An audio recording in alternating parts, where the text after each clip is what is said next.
ఆమేన్. క్రీస్తునాథుని యందు ప్రియమైనటువంటి సహోదరి సహోదరులారా, మీ అందరికీ Bible study with Srujan saviour కార్యక్రమానికి స్వాగతం. ఇందులో భాగంగా మనము యోహాను రాసినటువంటి దర్శన గ్రంథాన్ని ధ్యానించబోతున్నాము. సో దర్శన గ్రంథం, ప్రకటన గ్రంథం రెండింటి పేరు ఒకటే. కథోలిక బైబిల్లో దర్శన గ్రంథం అనేటువంటి పదం కనిపిస్తుంది. ప్రొటెస్టెంట్ వెర్షన్ని మనం పరిశీలించినట్లయితే అందులో ప్రకటన అనేటువంటి పదం కనిపిస్తుంది. అల్టిమేట్గా అందులో ఉన్నటువంటి సమాచారం, కంటెంట్ అంతా ఒకటే. అయితే కథోలిక శ్రీసభ దర్శన గ్రంథం అని పెట్టడానికి ఒక ప్రత్యేకమైనటువంటి కారణం ఉంది. అదేంటంటే గ్రీకు భాషలో ఈ పుస్తకానికి ఉన్నటువంటి పేరు ఏంటంటే అపోకలిప్సస్ అని పిలుస్తూ ఉంటారు, అపోకలిప్స్ అని పిలుస్తూ ఉంటారు. సో దాన్నే మనం ఇంగ్లీష్లో చూసినట్లయితే రెవల్యూషన్ అంటాం. రెవల్యూషన్ అంటే దర్శనం అనే అర్థం. సో ప్రకటన అంటే ఏమిటి? మనం ప్రకటించడం, డిక్లేర్ చేయడం. అయితే మనం ఈ దర్శన గ్రంథాన్ని పరిశీలించినట్లయితే మొత్తం 1వ అధ్యాయం నుంచి చివరి అధ్యాయం వరకు పరిశీలించినట్లయితే యోహాను గారు కంప్లీట్గా దర్శనాలను చూస్తూ ఉంటారు. అంటే రాబోయేటువంటి కాలంలో ఏం జరుగుతుంది, ఏం జరగబోతుంది అనేటువంటి విషయాలని పునీత యోహాను గారు చాలా క్లియర్గా దర్శనాల్లో చూశారు. సో అందువల్ల కథోలిక శ్రీసభ ఈ పుస్తకానికి ప్రకటన అనేటువంటి పేరు కంటే కూడా దర్శన గ్రంథం అనేది మరింత సముచితంగా ఉంటుంది. అలాగే ఇంగ్లీష్ పేరుతో పోల్చినప్పటికీ, గ్రీకు పేరుతో పోల్చినప్పటికీ కూడా సిమిలర్ అర్థం ఉంటుంది అనేటువంటి భావనతో దర్శన గ్రంథం అనేటువంటి పేరు పెట్టింది. అయితే ఈ దర్శన అనే పేరు తప్ప రిమైనింగ్ మీరు 1వ అధ్యాయం నుంచి చివరి అధ్యాయం వరకు ఎంతవరకు చూసినా కూడా మొత్తం కంటెంట్ అంతా ఒకటే ఉంటుంది. కథోలిక బైబిల్లోని పదాలు ఒకవేళ మీరు చూసేవారు ప్రొటెస్టెంట్లు అయి ఉంటే మీరు చూసేటువంటి బైబిల్లో కొన్ని పదాలు మార్పు ఉండొచ్చు, కానీ అల్టిమేట్గా ఆ వాక్యం చెప్పేటువంటి ఆ మాటలో ఎలాంటి తేడా ఉండదు. కొన్ని పదాలు మారవచ్చు. సో పదాలు మారినా కూడా భావం అనేది మారదు. దాదాపుగా మెయింటైన్ అంతా కూడా, అంటే అర్థం అంతా కూడా ఒకటే రకమైనటువంటి భావాన్ని వ్యక్తీకరించేలాగా ఉంటుంది. సో ఇది దర్శన గ్రంథానికి ప్రొటెస్టెంట్లు వాడేటువంటి ప్రకటన గ్రంథానికి మధ్యలో ఉన్నటువంటి తేడా.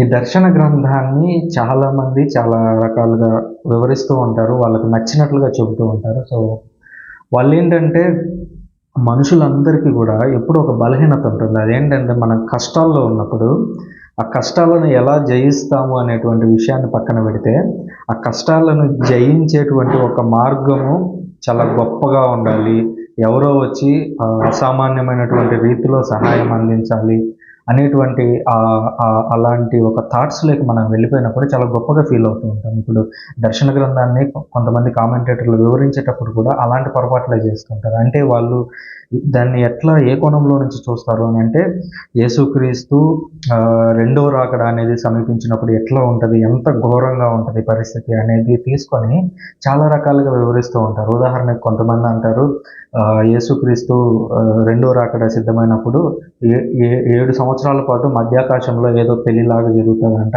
సో భూమి మీద మంచిగా జీవించిన వాళ్ళు మొత్తాన్ని తీసుకొని పోతారంట పరలోకానికి, తర్వాత మధ్యాకాశంలో అంటారు. మరి అది ఎక్కడి నుంచి తీసుకొచ్చారో నాకు తెలియదు. సో ఆ మధ్యాకాశంలో 7 సంవత్సరాల పాటు పెళ్లి జరుగుతూ ఉంటుందంట. ఎవరైతే యేసుక్రీస్తుని సరిగా ఫాలో కాలేదో వాళ్ళందరికీ భూమి మీద తీవ్రమైనటువంటి శిక్షలు ఉంటాయంట. యాంటీ క్రైస్ట్ అంటే అంత్యక్రీస్తు అనేవాడు ఒకటి వచ్చి ఇక్కడ ఉన్నటువంటి ప్రజలందరినీ బాధిస్తూ ఉంటాడు. సో ఇట్లాంటి న్యూమరస్ చాలా ఉన్నాయి.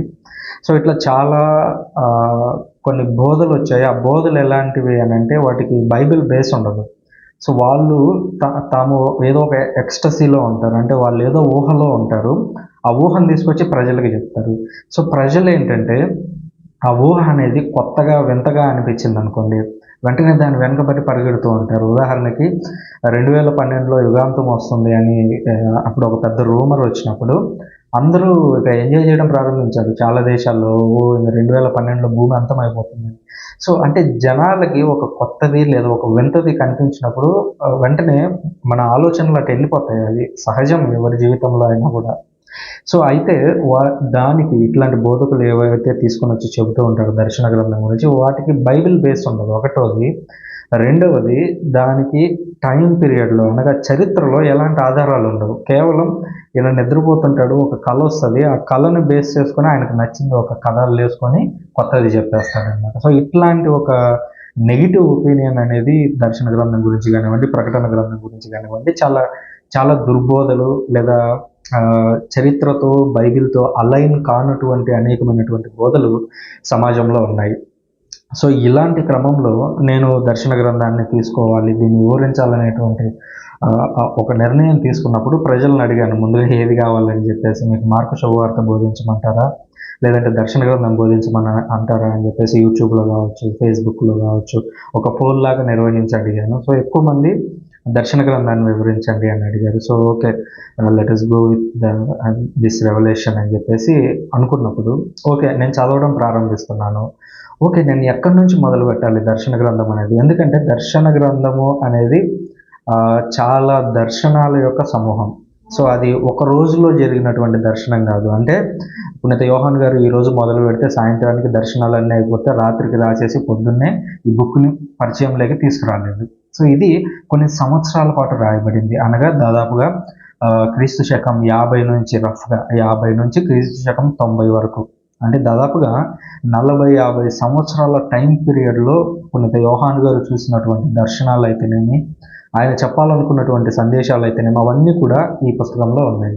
సో మనం ఎక్కడి నుంచి మొదలు పెట్టాలి అనేటువంటి ఒక ఆలోచన వచ్చినప్పుడు మనకి స్పెసిఫిక్గా ఒక టైం అంటూ దొరకదు. అంటే క్రీస్తు శకం 50 నుంచి మొదలు పెడదామా, లేదంటే క్రీస్తు శకం 90లో జరిగినటువంటి దాని నుంచి మొదలు పెడదామా అనేది మనకు అర్థం కాదు.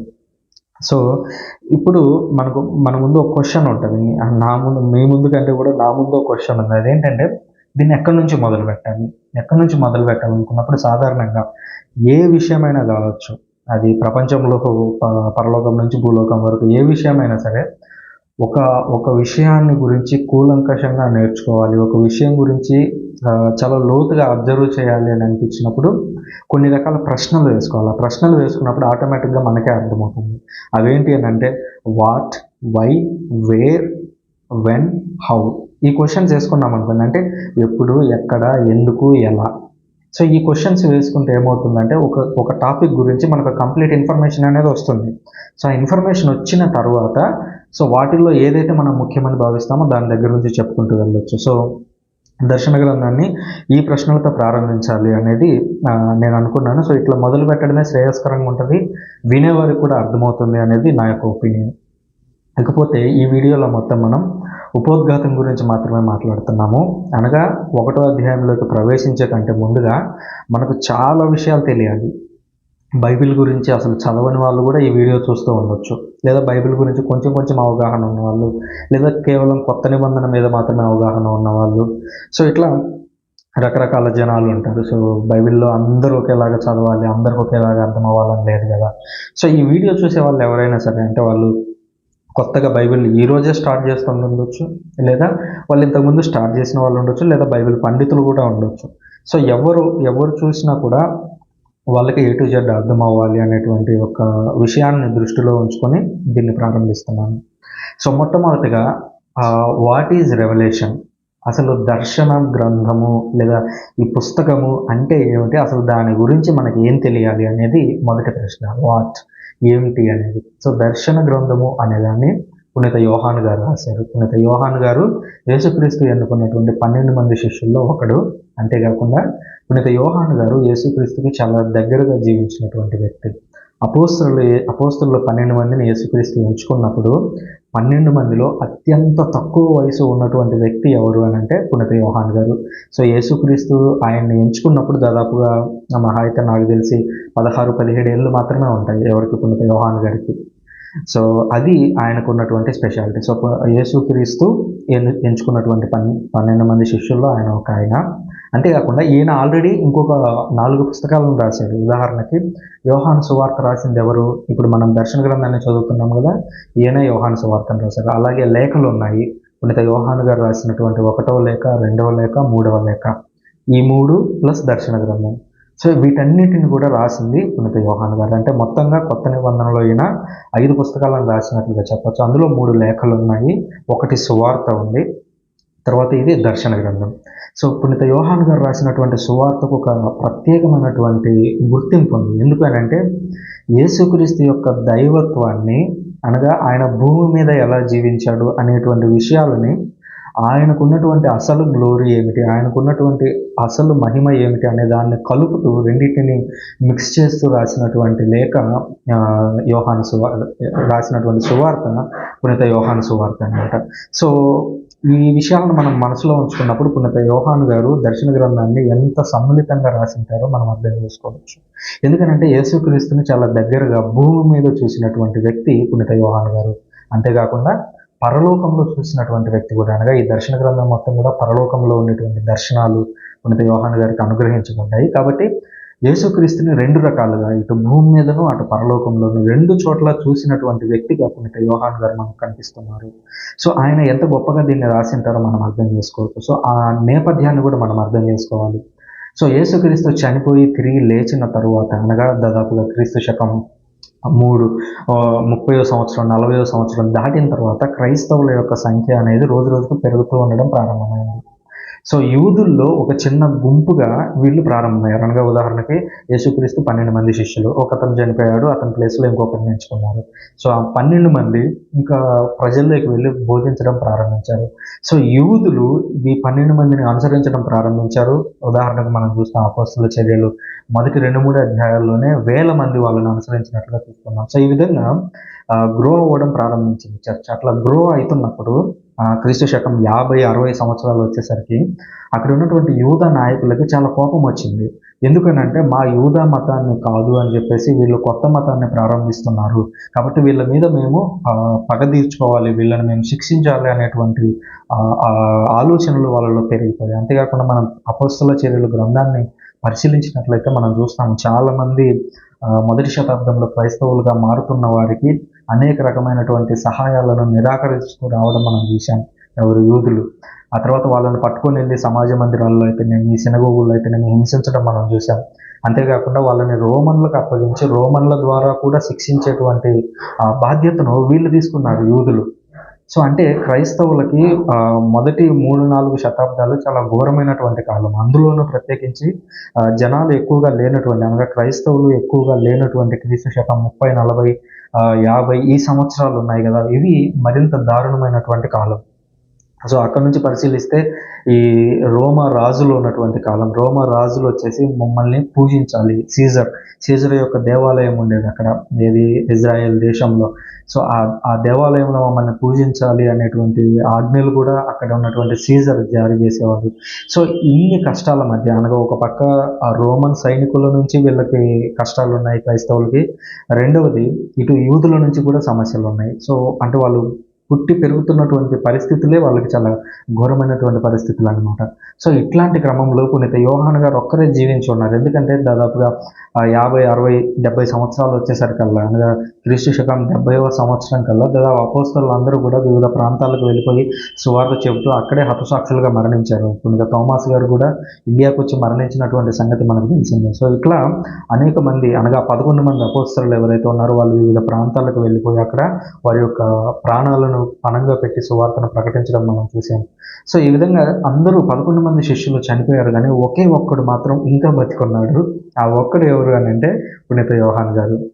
మిగిలిన 11 మంది చాలా దారుణమైనటువంటి మరణాన్ని పొందారు. ఉదాహరణకి పౌలు గారిని అయితే తల నరికేసి చంపేశారు. తర్వాత పునీత పేతురు గారిని అయితే యక్షాకారంలో సిలువ వేసి చంపేశారు. ఇట్లా అపోస్తలులందరినీ కూడా ఏదో ఒక రకమైన ఘోరంగా హింసించేటువంటి పద్ధతి. సో యేసుక్రీస్తుని ఏ విధంగా అయితే సిలువ వేశారో అట్లా సిలువ వేసేటువంటి పద్ధతులు, అంత శిక్షను అనుభవించేటువంటి శిక్షలు ఏవైతే ఉంటాయో అలాంటి వాటి ద్వారా 11 మంది చనిపోయారు ఆల్రెడీ అప్పటికే.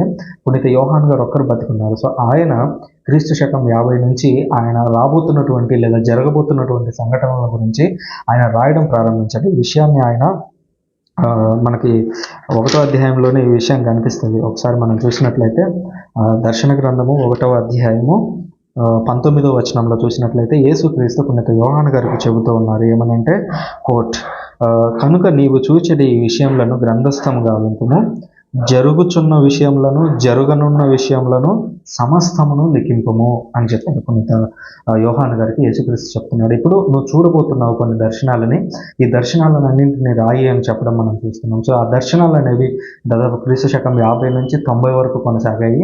దాదాపు 90వ సంవత్సరం ఆ టైంలో పునీత యోహాను గారు పద్మాస్ అనేటువంటి ఒక ద్వీపం ఉంది, మనకి అర్థమయ్యే భాషలో చెప్పాలంటే ఈ పద్మాస్ అనేటువంటి ద్వీపంలో అప్పట్లో ఆ రోజుల్లో పునీత యోహాను గారు జీవించి ఉన్నటువంటి కాలం, లేదా క్రీస్తు శకం 90వ సంవత్సరం. సో ఆ టైంలో ఇప్పుడు మనకి దగ్గరలో ఏది ఉందో నాకు తెలీదు, చీమకుర్తి చూసినట్లయితే ప్రకాశం జిల్లాలో అక్కడ గ్రానైట్ అయితేనేమి కింద నుంచి భూమిలో నుంచి రాళ్లను వెలికి తీసేటువంటి ఒక అది ఉంటుంది కదా. సో అట్లాగా ఇక్కడ మనకు తెలంగాణలో చూసినట్లయితే బొగ్గు తీస్తారు సింగరేణి నుంచి.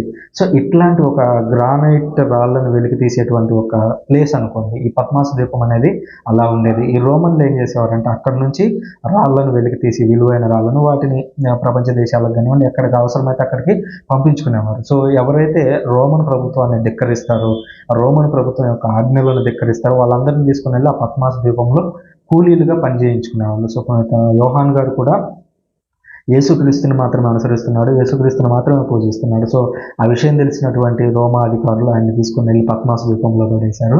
సో పద్మాసు ద్వీపంలో ఉండి ఆయన అనేక విషయాలను చూశారు, అనేక విషయాలను రాశారు, అనేక సంఘాలకు ఆయన లెటర్లను రాయడం ప్రారంభించాడు. ఇది మనం మొదటి 2 అధ్యాయాల్లోనే చూడొచ్చు. 2-3 అధ్యాయాలు మనం గమనించినట్లయితే ఆయన 7 సంఘాలకి లేఖలను రాస్తాడు. సో బిషప్లు ఎవరైతే బ్రతికి ఉంటారో, లేదా ఎవరైతే పోప్ అనేటువంటి స్థానంలో ఉంటారో, లేదా సంఘానికి పెద్ద అనేటువంటి స్థానంలో ఉంటారో వాళ్ళు ఆ పర్టికులర్ లేదా ఒక ప్రదేశంలో ఉన్నటువంటి చర్చికి లేఖలు రాయడం అనేది మొదటి శతాబ్దం నుంచి కూడా జరుగుతూనే ఉంది. మనకు ఈ మొదటి 2-3 అధ్యాయాల్లో కూడా అదే గమనిస్తాం. దాని గురించి రాబోయేటువంటి క్లాసుల్లో మరింత లోతుగా నేర్చుకుంటాం. సో వాట్ ఈజ్ రెవల్యూషన్ అంటే పునీత యోహాను గారు చూసినటువంటి దర్శనాలు, యేసుక్రీస్తు చూపించినటువంటి దర్శనాలు, ఆయన ఎక్కడ ఉన్నాడు, ఏ టైం పీరియడ్లో రాశాడు అనేది మనం కొంచెం చర్చించాము. సో ఇప్పుడు వై ఈజ్ రెవల్యూషన్, ఎందుకు రెవల్యూషన్ అనేది ఎందుకు రావాలి, దర్శనాలు అనేవి ఎందుకు రావాలి? సో దీన్ని మనం జాగ్రత్తగా పరిశీలించినట్లయితే మనకు కొంచెం బ్యాక్గ్రౌండ్ అర్థం కావాలి. ఎందుకు దర్శనాలను చూపించాడు యేసుక్రీస్తు అనేది అర్థం కావాలంటే మనకు బైబిల్ హిస్టరీ మొత్తం, ఉదాహరణకి ఇదిగో చూడండి, ఈ 10 పేజీలు తిప్పి కొడితే ఈ దర్శన గ్రంథం ఇది ఒక 10-15 పేజీలు ఉంటుందేమో. ఈ 10-15 పేజీలు అర్థం కావాలంటే దాదాపు ఇక్కడ ఎన్ని పేజీలు ఉన్నాయి, కొన్ని 1000 పేజీల పైనే ఉంటుంది, పేజీ విడిగా ఉంది. సో పాత నిబంధన చూసినట్లయితే దాదాపు 1300 పేజీలు ఉంది, ఇది ఒక 300. సో 1600 పేజీలు మీరు చదివితేనే ఈ 10 పేజీలు అర్థమవుతుంది. సో అంత కాంప్లెక్స్ బుక్ అనమాట ఇది. సో వై ఈజ్ రెవల్యూషన్, ఎందుకు రెవల్యూషన్ అని అంటే ఈ 1600 పేజీల్లో దేవుడు అనేక విషయాలను చెప్పాడు. సో అనేక ప్రవచనాలు నెరవేరాల్సి ఉంది. సో అవన్నీ యేసుక్రీస్తు మొదటి రాకడ జరిగింది. మొదటి రాకడ ఆయన వచ్చాడు, సువార్తను ప్రకటించాడు, చనిపోయాడు, తిరిగి లేచాడు. అయినప్పటికీ కూడా ఇంకా నెరవేరవలసినటువంటి ప్రవచనాలు ఇంకా చాలా ఉన్నాయి. సో ఆ ప్రవచనాలన్నీ కూడా ఎక్కడ నెరవేరాయనంటే దర్శన గ్రంథంలో నెరవేరడాన్ని మనం చూస్తాము. అది రాబోయేటువంటి క్లాసుల్లో మరింత లోతుగా మనం చర్చిస్తాము. సో వై ఈజ్ రెవల్యూషన్ అని అంటే ఈ 1600 పేజీలకు లేదా యోహాన్ గారు ఈ విషయాలను రాసేటువంటి టైం పీరియడ్కి ముందు ఉన్నటువంటి కాలం అంతా ఏదైతే ఉందో అందులో దేవుడు చెప్పినటువంటి ప్రతి మాట నెరవేరాల్సినటువంటి సమయం వచ్చింది. అది నెరవేరడానికి ఒక కీ పాయింట్ ఏంటి అని అంటే దర్శన గ్రంథం. సో వై ఈజ్ రెవల్యూషన్ అంటే అందుకనమాట. తర్వాత 3వ question, where is revolution, revolution ఎక్కడ జరిగింది? సో దీన్ని మనం 2 రకాల కోణాల నుంచి చూడాలి. సో ఇది రాస్తున్నది పునీత యోహాన్ గారు. ఎవరికి రాస్తున్నారు అని అంటే చర్చికి రాస్తున్నారు, లేదా సంఘాలకు రాస్తున్నాడు. సో ఎవరైతే యేసుక్రీస్తుని అనుసరిస్తున్నారో వాళ్ళకి రాస్తున్నాడు. సో ఇది భూలోక లెవెల్లో. రెండవది పరలోక లెవెల్లో. ఎక్కడ జరుగుతుంది అని అంటే పునీత యోహాన్ గారు ఈ దర్శనాలన్నింటినీ కూడా పరలోకంలో చూస్తూ ఉన్నారు. సో అంటే ఇది రెండు ప్లేసుల్లో ఏకకాలంలో జరగబోతూ ఉంది. పునీత యోహాన్ గారు ఏదైతే పరలోకంలో చూస్తున్నారో దాన్ని ఆయన రాశారు. దాన్ని భూలోక వాసులు చదివి అర్థం చేసుకోవాలి, ఏం జరగబోతుంది అనేటువంటి విషయాలను అర్థం చేసుకోవాలి. సో ఇది 2 పార్ట్స్ అనమాట, ఒకటి పరలోకం, 2 భూలోకం. దాన్ని మనం క్లియర్గా అర్థం చేసుకుంటాం రాబోయేటువంటి క్లాసుల్లో. తర్వాత హౌ ఈజ్ రెవల్యూషన్, రెవల్యూషన్ అనేది ఎలా జరగబోతుంది? సో ఓకే, మనకు అర్థమైంది ఎక్కడ జరగబోతుంది, ఎలా జరగబోతుంది అనడానికి చాలా చాలా ఘోరంగా జరగబోతుందని ఒక సింపుల్గా చెప్పచ్చు. ఆ ఘోరంగా జరగబోయేది చాలామంది ఏమని ఊహించుకుంటారంటే ఇది ప్రపంచం మొత్తానికి అని అనుకుంటారు. కానీ అది పొరపాటు. రాబోయే రోజుల్లో ఇది మీకే అర్థమవుతుంది. నేను వర్స్ బై వర్స్ వెళ్తాను. అంటే ఏదో నాకు నచ్చింది ఒక పార్ట్ తీసుకొని, అంటే దర్శన గ్రంథంలో 1వ అధ్యాయంలో పలానా చోట ఈ మాట ఉంది, ఈ మాటను బట్టి ఇది అని నేను చెప్పను. సో మన కాంటెక్స్ట్ అర్థం కావాలి. సో హౌ ఈజ్ అంటే మన కాంటెక్స్ట్ అర్థం కావాలి. సో ఈ ప్యాసేజ్ ఏ టైంలో ఎక్కడ ఎందుకు ఎలా నెరవేరింది అనేది మనకు అర్థం కావాలి. సో అట్లా మనం ప్రతి వర్స్ బై వర్స్ అంటే ప్రతి లైన్ని చదువుకుంటూ వెళ్తాం. సో కొంతమంది బోధకుల్లాగా నాకు నచ్చింది ఒక పాయింట్ తీసేసుకొని దాన్ని మాత్రమే ఎక్స్ప్లెయిన్ చేసేసి ఇదిగో ఇది ఇక్కడ ఉంది కాబట్టి ఇలా జరగబోతుంది అని నేను చెప్పను. సో టోటల్గా ఓవరాల్గా ఆ 1వ అధ్యాయంలో ఉన్నటువంటి మొదటి వచనం నుంచి చివరి అధ్యాయంలో ఉన్నటువంటి చివరి వచనం వరకు కూడా లైన్ బై లైన్ వెళ్తాము. ఒకటోది. రెండవది హిస్టరీ బై హిస్టరీ వెళ్తాం. అంటే ఈ హిస్టరీలో ఇది ఎక్కడ నెరవేరింది, తర్వాత ఒకవేళ ఇది భవిష్యత్తు అయితే భవిష్యత్తులో ఎక్కడ నెరవేరబోతుంది అనేది చాలా లోతుగా చాలా క్లీన్గా మనము పరిశీలించబోతున్నాం. So this is how is revolution. So revolution అనేది ఎలా జరగబోతుంది అనడానికి ఈ అధ్యాయాలన్నీ చదివితే అర్థమవుతుంది. నేను సింపుల్గా ఇది ఉపోద్ఘాతం మాత్రమే కాబట్టి జస్ట్ మీకు ఒక అవుట్లైన్ ఐడియా ఇస్తున్నాను. ఎందుకంటే మీరు ఒకవేళ 1వ అధ్యాయం చదివినా 1వ అధ్యాయం నుంచి విన్నా కూడా మీకేం అర్థం కాదు. ముందు మీకు ఓవరాల్గా అసలు బుక్ ఏం చెప్తుంది అనేది అర్థం కావాలి. దానికోసం మనం ఉపోద్ఘాతాన్ని చాలా చాలా లాంగ్గా, అంటే ఉపోద్ఘాతం ఇప్పుడే అయిపోదు, ఇంకా చాలా ఉంది. ఈ 5 క్వశ్చన్స్తో అయిపోతుంది అనుకోవద్దు, చాలా ఉంది. సో తర్వాత వెన్ ఈజ్ రెవల్యూషన్, ఈ దర్శన గ్రంథం అనేది ఎప్పుడు జరిగింది లేదా ఎప్పుడు నెరవేరింది, ఇది చాలా ముఖ్యం. వెన్ అంటే చాలామంది ఏం చేస్తారంటే, కొందరు ఏమంటారంటే ఇది కంప్లీట్గా భవిష్యత్తులోనే జరగబోతుంది. అంటే ఈ దర్శన గ్రంథం ఏదైతే ఉందో ఇది ఓన్లీ ఫ్యూచర్ మాత్రమే, ఇందులో ప్రజెంట్ లేదు, పాస్ట్ లేదు. అంటే వర్తమానం ప్రజెంట్ ఇప్పుడు జరుగుతున్నటువంటి కాలం లేదు, భూతకాలం అంటే ఆల్రెడీ జరిగిపోయింది కదా అది లేదు. ఇక్కడ ఉన్నది ఏంటంటే కంప్లీట్గా ఫ్యూచర్ జరగబోయేది మాత్రమే ఉంది అని అంటారు. అది కూడా పొరపాటు. ఎందుకు అని అంటే ఒక్క మాటలో చెప్పి ముగించేస్తాను, ఎందుకంటే చాలామంది ఇది కేవలం ఫ్యూచర్ మాత్రమే అంటారు కదా. సో వాళ్ళకి జస్ట్ ఒక ఐడియా ఇవ్వడం కోసం మాత్రం మిగతా యోహాను గారితో యేసుక్రీస్తు మాట్లాడుతూ 1వ అధ్యాయము 19వ వచనంలో అంటున్నాడు, కాబట్టి నీవు చూచడి ఈ విషయంలోని గ్రంథస్థం గావింపు, జరుగుచున్న విషయములను జరగనున్న విషయములను సమస్తమును లిఖింపుము. యేసుక్రీస్తు ఏమంటున్నాడు? జరుగుతున్న విషయములను అని అన్నాడు. జరుగుతున్నా అని ఎప్పుడు అన్నాడు? 2000 సంవత్సరాల క్రితం పునీత యోహాను గారు ఈ దర్శనాలను చూసేటప్పుడు జరుగుతున్నా అని అన్నాడు. అంటే అప్పుడు జరుగుతున్నాయి, మరి ఇప్పుడు ఏమవుతుంది? అది పాస్ట్ టెన్సే కదా, అంటే జరిగిపోయినట్టే కదా. అది ఇప్పుడు జరుగుతున్నా అని అన్నాడు, అంటే అది జరిగిపోయింది ఇప్పటికీ. అంటే మన టైం పీరియడ్కి ఆ రోజు జరుగుతుంది, ఈ రోజు వచ్చేసరికి ఏమైంది? అది అయిపోయింది. తర్వాత అంటున్నాడు జరగనున్న విషయంలో. సో ఆ పాయింట్ ఏ పాయింట్ దగ్గర అయితే ఈ దర్శన గ్రంథాన్ని యేసుక్రీస్తు యోహాను గారికి వివరిస్తూ ఉన్నాడో ఆ పాయింట్ నుంచి జరగనున్న విషయాలు అని అన్నాడు. అంటే అది 1 రోజులో జరగచ్చు, 2 రోజుల్లో జరగచ్చు, లేదా ఈ రోజుకి కూడా జరుగుతూనే ఉండొచ్చు. ఎందుకంటే అది ఫ్యూచర్ టెన్స్.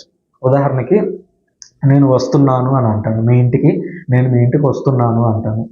వస్తున్నాను అంటే రేపు ఎల్లుండి లోపు ఏమవుతుంది? నేను వచ్చేసి ఉంటాను మీ ఇంటికి. సో అప్పుడు ఇది ఏమవుతుంది? ఎల్లుండికి అది పాస్ట్ అయిపోతుంది, అంటే గతం అయిపోతుంది. అలా కాకుండా నేను వస్తాను అన్నాను, అప్పుడు ఏమవుతుంది? అది నేను రేపు రావచ్చు, ఎల్లుండి రావచ్చు, ఇంకో 10 రోజుల తర్వాత రావచ్చు, లేదా ఇంకొక 50 సంవత్సరాల తర్వాత రావచ్చు. వస్తాను అనే మాట ఎప్పుడు అంటే అది వచ్చే వరకు కూడా అది ఫ్యూచర్ టెన్స్లోనే ఉంటుంది. సో అంటే దీన్ని బట్టి మనకు ఏమర్థమవుతుంది? ఇక్కడ 2 విషయాలు. ఒకటి జరుగుతున్న విషయాలు అని అంటే ఇందులో పాస్ట్ విషయాలు అంటే గతంలో జరిగిపోయినవి ఉంటాయి, అలాగే ఫ్యూచర్ టెన్స్ జరగబోతున్నవి ఉంటాయి. రెండింటి మేళమే ఈ యొక్క దర్శన గ్రంథం. సో ఇందులో ఓన్లీ పాస్ట్ టెన్సే ఉంటుంది అనుకోవద్దు, అలాగే ఓన్లీ ఫ్యూచర్ టెన్స్ మాత్రమే ఉంటుంది అనుకోవద్దు, జరుగుతున్న విషయాలు కూడా ఉంటాయి అనేటువంటి విషయాన్ని మనం ఇక్కడ గుర్తించాలి. ఇది దర్శన గ్రంథానికి సంబంధించినటువంటి ప్రాథమిక వివరణ. అంటే ఎందుకు, ఎప్పుడు, ఎక్కడ, ఎలా జరిగింది అనేటువంటి విషయాలకు సంబంధించినటువంటి ఓవరాల్ వ్యూ.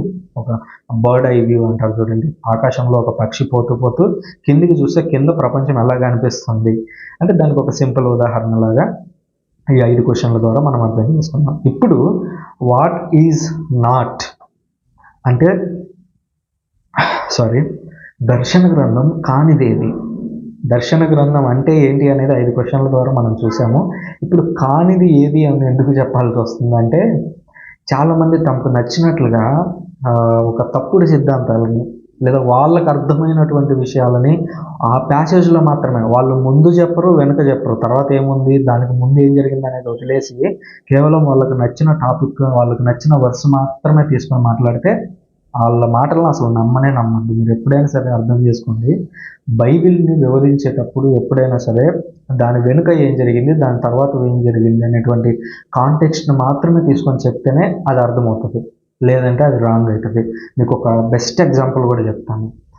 మత్తయి సువార్తలో మనం చూస్తాం, యేసుక్రీస్తు ప్రజలతో మాట్లాడుతూ భారం చేత అలసి ఉన్న సమస్త జనులారా నా వద్దకు రండు, నేను మీకు విశ్రాంతినిచ్చేదను అని అంటాడు. సో ఈ మాట అన్నప్పుడు ప్రతి బోధకుడు కావచ్చు, ఈరోజు మీరు కావచ్చు, నేను కావచ్చు, ఏమని ఆలోచిస్తాం జనరల్గా?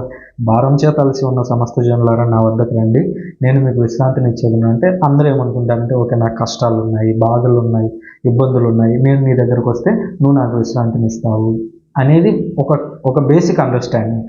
అట్లా ఆలోచిస్తారు చాలామంది బోధకులు, అదే కరెక్ట్ అని కూడా చెప్తారు. కానీ యేసుక్రీస్తు ఆ మాట చెప్పిన దాని వెనుక ముందు పరిశీలిస్తే యేసుక్రీస్తు అక్కడ ఏం చేస్తున్నాడు? మత్తయి శుభవార్త 5వ అధ్యాయం నుంచి మనం దాన్ని చూడొచ్చు. సో అక్కడ యేసుక్రీస్తు ఏం చేస్తున్నాడు? ఆజ్ఞలను మారుస్తున్నాడు, ధర్మశాస్త్రాన్ని అప్డేట్ చేస్తున్నాడు. ధర్మశాస్త్రంలో 613 ఆజ్ఞలు ఉంటే దాన్ని యేసుక్రీస్తు 2 ఆజ్ఞలకు కుదిస్తున్నాడు. సో ఆ కుదించేటువంటి క్రమంలో అంటూ ఉన్నాడు ఏమని? భారం చేయాల్సి ఉన్న సమస్త జనులారా నా వద్దకు రండి. ఏ భారము? అది ఆ రోజు నీకు నాకు చెప్పలేదు యేసుక్రీస్తు. ఎవరికి చెప్పాడంటే తన ఎదురుగా ఉన్న ప్రజలకి ఆ రోజు ఉన్నటువంటి భారం ఏమిటి? ధర్మశాస్త్రం అనేది చాలా పెద్ద భారం ఆ రోజుల్లో. సో ఆ భారం గురించి యేసుక్రీస్తు మాట్లాడుతూ నా వద్దకు రండి, నేను మీకు విశ్రాంతినిస్తాను. ఏది? భారం నుంచి, ధర్మశాస్త్ర భారం నుంచి. అంతేకాకుండా నా కాడి మీరు మొయ్యండి, అది చాలా బరువు లేనిది, తేలికైందని మీరు అప్పుడు అర్థం చేసుకుంటారు అని అంటాడు. మళ్ళీ నా కాడి మోయండి అని ఎందుకంటాడు? ఆల్రెడీ ఒక కాడి ఉంది వాళ్ళకి, ఎద్దుల కాడి అంటారు. కాడి అంటే ఈ జనరేషన్ పిల్లలకి అర్థం కాకపోవచ్చు. కాడి అంటే ఏంటి? 2 ఎద్దులు ఉంటాయి, 2 ఎద్దులకి కామన్గా కలిపేటువంటి ఒక మొద్దు ఒకటి ఉంటుంది. సో ఆ కాడి ఆ యొక్క ఎద్దుల యొక్క మెడల మీద పడుతుంది. సో అట్లాంటి కాడి ధర్మశాస్త్రం, అట్లాగా భారం అయ్యేటువంటి ధర్మశాస్త్రం ఒకటి ఉంది. కానీ మీరు దాన్ని వదిలేసి నా దగ్గరికి రండి, నా కాడి ఎత్తుకోండి. నా కాడి అని అంటే యేసుక్రీస్తు దేని గురించి మాట్లాడుతాం? తాను చెప్పినటువంటి 2 ఆజ్ఞల గురించి. పాత నిబంధనలో దేవుడిచ్చినటువంటి 10 ఆజ్ఞలతో పాటుగా ఇంకొక 600లకు పైగా ఆజ్ఞలు యాడ్ అయ్యి మొత్తం 613 ఆజ్ఞలు ఉన్నాయి ధర్మశాస్త్రంలో. కానీ దాన్ని యేసుక్రీస్తు 2టికి కుదించాడు. సో ఇప్పుడు ఆజ్ఞల భారం అనేది తగ్గిపోయింది. ఆ ఉద్దేశంలో యేసుక్రీస్తు చెప్పాడు. సో ఇప్పుడు దాంట్లో నుంచి ఆలోచిస్తే ఇక్కడ మనకు అర్థమవుతుంది. సో మనం కేవలం ఒక వర్స్ని పట్టుకొని లేదా ఒక మాటను పట్టుకొని, ఎక్కడో 666 అని ఉంది కదా, 666 అంటే ఎవరో కాదు పోపు, 666 అంటే ఎవరో కాదు అమెరికా, 666 అంటే ఎవరో కాదు ప్రభుత్వము, ఇట్లాంటి రకరకాల పనికి మాలిన విషయాలన్నింటినీ కూడా బోధించుకుంటూ వచ్చారు. అసలు దాని ముందు ఏముంది? 666 కంటే ముందు 666 అనేటువంటి వచనం మనకు దర్శన గ్రంథంలో కనిపిస్తుంది. 666 కంటే ముందు ఒక అధ్యాయం అంతా దాని గురించి చెప్తుంది. దాని గురించి ఎవడు మాట్లాడదు. ఎందుకంటే చాలామందికి చరిత్ర తెలియదు. సో యేసుక్రీస్తు చనిపోయి తిరిగి లేచిన తర్వాత ఏమైంది అనేటువంటి విషయం చాలామందికి తెలియదు కాబట్టి వాళ్ళు ఏమనుకుంటారు? ఓహో ఈ మాట ఇక్కడ 666 అని ఉందంటే ఇది పోపు అంటాడు. వాడు ఎంత వెర్రినాయాలు, వాడికి బైబిల్ గురించి తెలియదని చెప్పడానికి ఒక ఎగ్జాంపుల్ చాలు. ఎందుకంటే దానికి ముందు ఉన్నటువంటి కొన్ని 10-15 వచనాలు కంప్లీట్గా 666 అనేటువంటి వచనం గురించి మాట్లాడుతుంటే వాడు 10-15 వచనాలు వదిలేసి చివరిలో ఉన్నటువంటి 666 మాత్రమే తీసుకుంటాడు. అప్పుడు అది దేవుని యొక్క గ్రంథాన్ని అవమానించినట్లు కాదా? మిగిలిన మొత్తాన్ని ఏదైతే చెప్తున్నాడో అదంతా వదిలేసి నీకు నచ్చిన మాట తీసుకొని నీకు నచ్చినట్టు ఎక్స్ప్లెయిన్ చేసేస్తావా? సో అది కరెక్ట్ కాదు. సో ఇప్పుడు మనం అర్థం చేసుకోవాల్సింది ఏంటంటే, వాట్ ఈజ్ నాట్ అని అంటే ఇది కేవలం ఫ్యూచర్కు మాత్రమే సంబంధించింది కాదు. ఇందులో ప్రజెంట్ ఉంటుంది, అంటే ప్రజెంట్ టెన్స్ ఉంటుంది. ప్రస్తుతం జరుగుతున్న విషయాలు ఉంటాయి, జరిగినటువంటి విషయాలు కూడా ఉంటాయి, అలాగే జరగబోయేటువంటి విషయాలు కూడా ఉంటాయి అనే విషయాన్ని మీరు ఇక్కడ గుర్తుంచుకోవాలి. రెండవది, దర్శన గ్రంథం అంతా కూడా కంప్లీట్గా 2వ రాకడ గురించి అని అంటారు. సో అది కూడా ఒక మిస్కాన్సెప్షన్.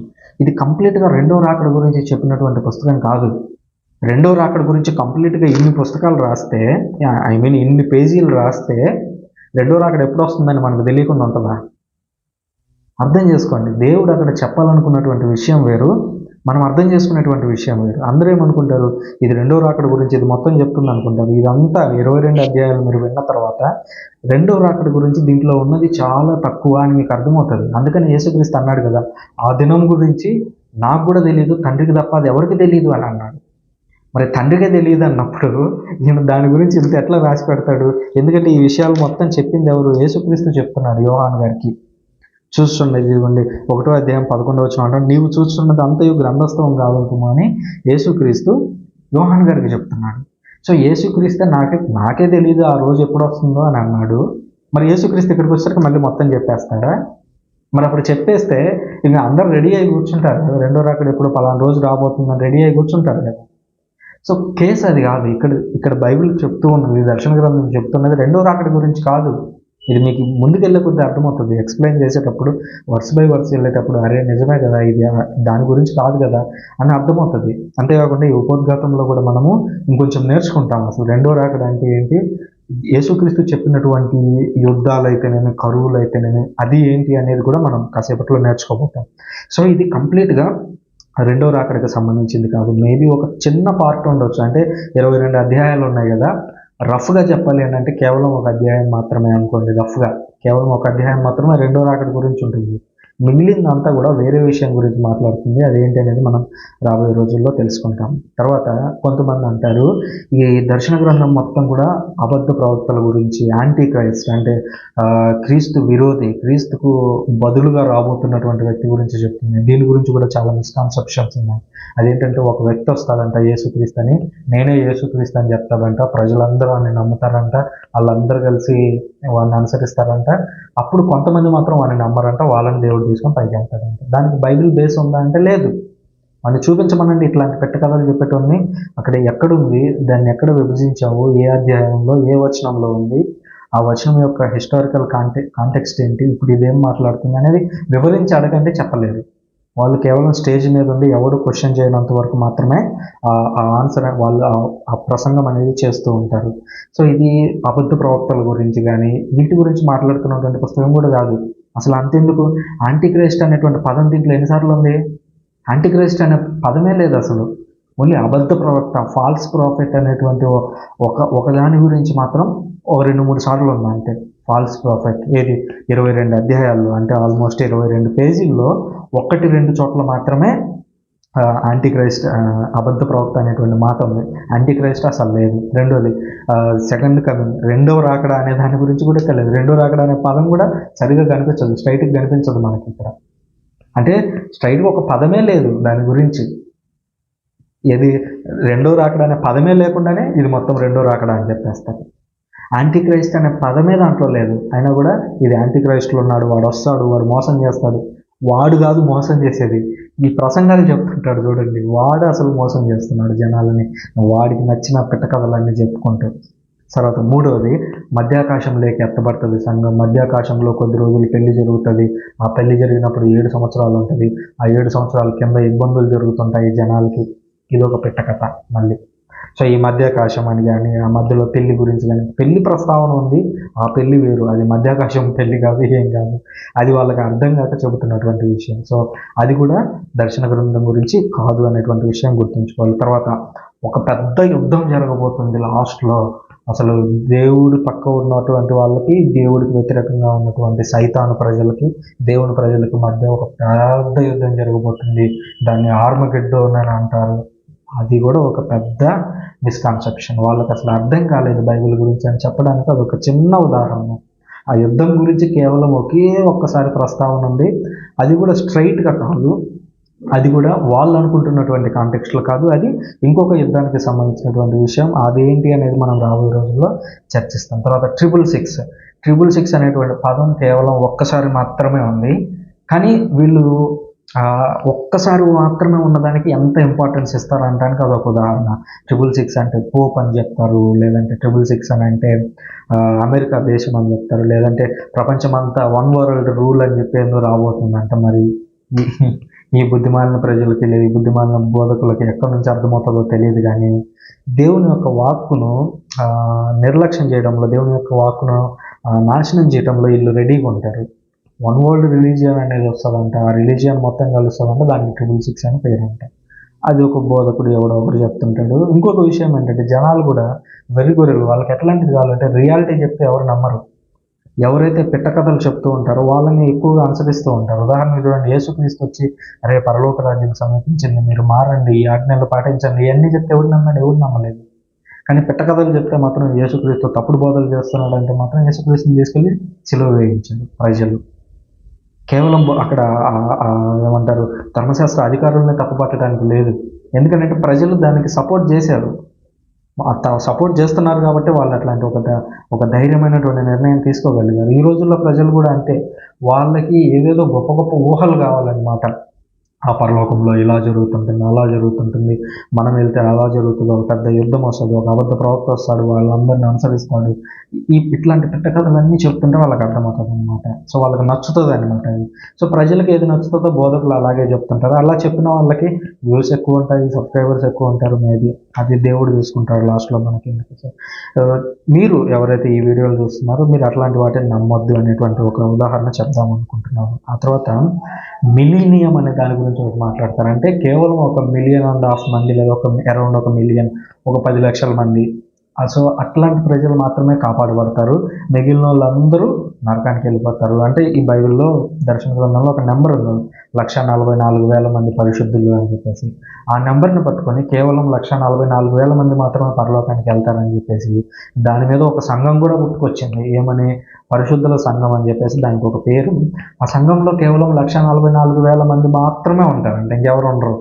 ఎందుకంటే ఆ 1,44,000 మంది మాత్రమే, ఆ సంఘంలో ఉన్న వాళ్ళు మాత్రమే పరలోకానికి వెళ్తారు, మిగిలిన వాళ్ళు మొత్తం నాశనం అయిపోతారు అనేటువంటి ఒక మిస్కాన్సెప్షన్ ప్రజల్లోకి తీసుకెళ్ళినప్పుడు ప్రజలు కూడా కొంతమంది తెలుసో తెలియకో ఏమో నిజమేనేమో అని చెప్పేసి అట్లాంటి వాళ్ళని అనుసరిస్తూ ఉంటారు. సో అట్లా ఒక సంఘం కూడా పుట్టుకొచ్చింది. తర్వాత అది పోయింది అనుకోండి. సో మిలీనియం అనే దాని గురించి కూడా ఒక మిస్కాన్సెప్షన్ ఉంది, అది కూడా తప్పు. తర్వాత హార్లెట్, ఒక వేశ్య అనే ఒక ఫిగర్ మనకు కనిపిస్తుంది 15వ అధ్యాయం దాటిన తర్వాత, అరౌండ్ 18లో అనుకుంటా. సో 18వ అధ్యాయంలో ఒక వేశ్య అనేటువంటి ఒక స్త్రీ కనిపిస్తుంది. ఆ స్త్రీ కనిపించగానే ఇది రోమ్ నగరం గురించి చెప్తున్నాడు, లేదా సంఘం గురించి చెప్తున్నాడు, ఇట్లా తెలియకుండా వాళ్ళకి ఆ బ్యాక్గ్రౌండ్ ఏంటి, ఎందుకు ముందు వెనుక ఇట్లా కనిపిస్తుంది అనేటువంటి విషయాలను ఏం పరిశీలించకుండా ఎవరో ఒకరి మీద ఆ నిందను తోసేయాలి కాబట్టి తోసేయడానికి జనాలు రెడీగా ఉంటారు. సో అది కూడా ఒక మిస్కాన్సెప్షన్, దాన్ని మీరు నమ్మద్దు. తర్వాత సైతాను అనేటువంటి మాట కూడా ఈ దర్శన గ్రంథం మొత్తం మీరు తిరగేయండి, మీరు ఎన్నిసార్లు చదివారు నాకు తెలియదు, కానీ మీకు ఎక్స్ప్లెయిన్ చేయడం కోసం నేను కొన్ని 10 సార్లు చదివాను దీన్ని. ఈ పేజీలు చూస్తేనే మీకు అర్థం కావచ్చేమో, చూసుకోండి ఒకసారి, అంటే నేను నోట్ చేసుకున్నా. సో దీన్ని కొన్ని 10 సార్లు చదివాను. తిట్టి కూడా ఒక 10 సార్లు కూడా సైతాన్ అనే పేరు మనకు కనిపించదు.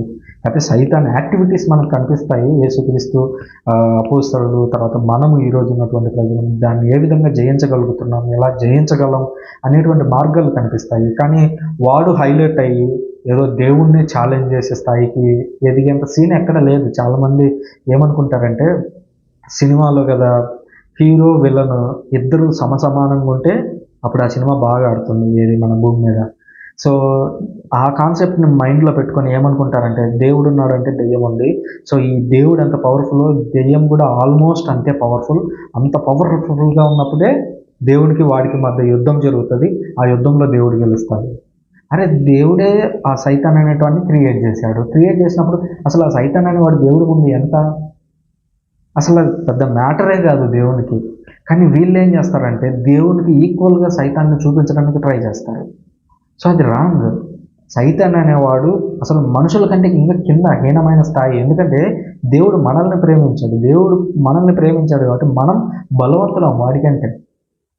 సో అట్లాంటప్పుడు ఎందుకు వాడికి అంత ఇంపార్టెన్స్ ఇస్తారు? ఏదో ఒక యుద్ధం అనే సీన్లో సైతాన్ కనిపించింది కదా అని సైతాన్ చాలా పవర్ఫుల్ అని ఫీల్ అవ్వద్దు. అట్లా అది పెద్ద విషయమే కాదు, అదొకటి మీరు గుర్తుంచుకోవాలి. తర్వాత నరకం అనేటువంటి మాట కూడా చాలామంది బోధకులు మనం చెప్పడం చూస్తూ ఉంటాం. మీరు దశభాగం ఇవ్వకపోతే నరకానికి వెళ్తారు, అది చేయకపోతే నరకానికి వెళ్తారు, ఇది చేయకపోతే నరకానికి వెళ్తారని భయపెట్టి ప్రజల్ని తన వైపు లాక్కోవాలని చూస్తుంటారు, తన సంఘాల్లోకి లాక్కోవాలని.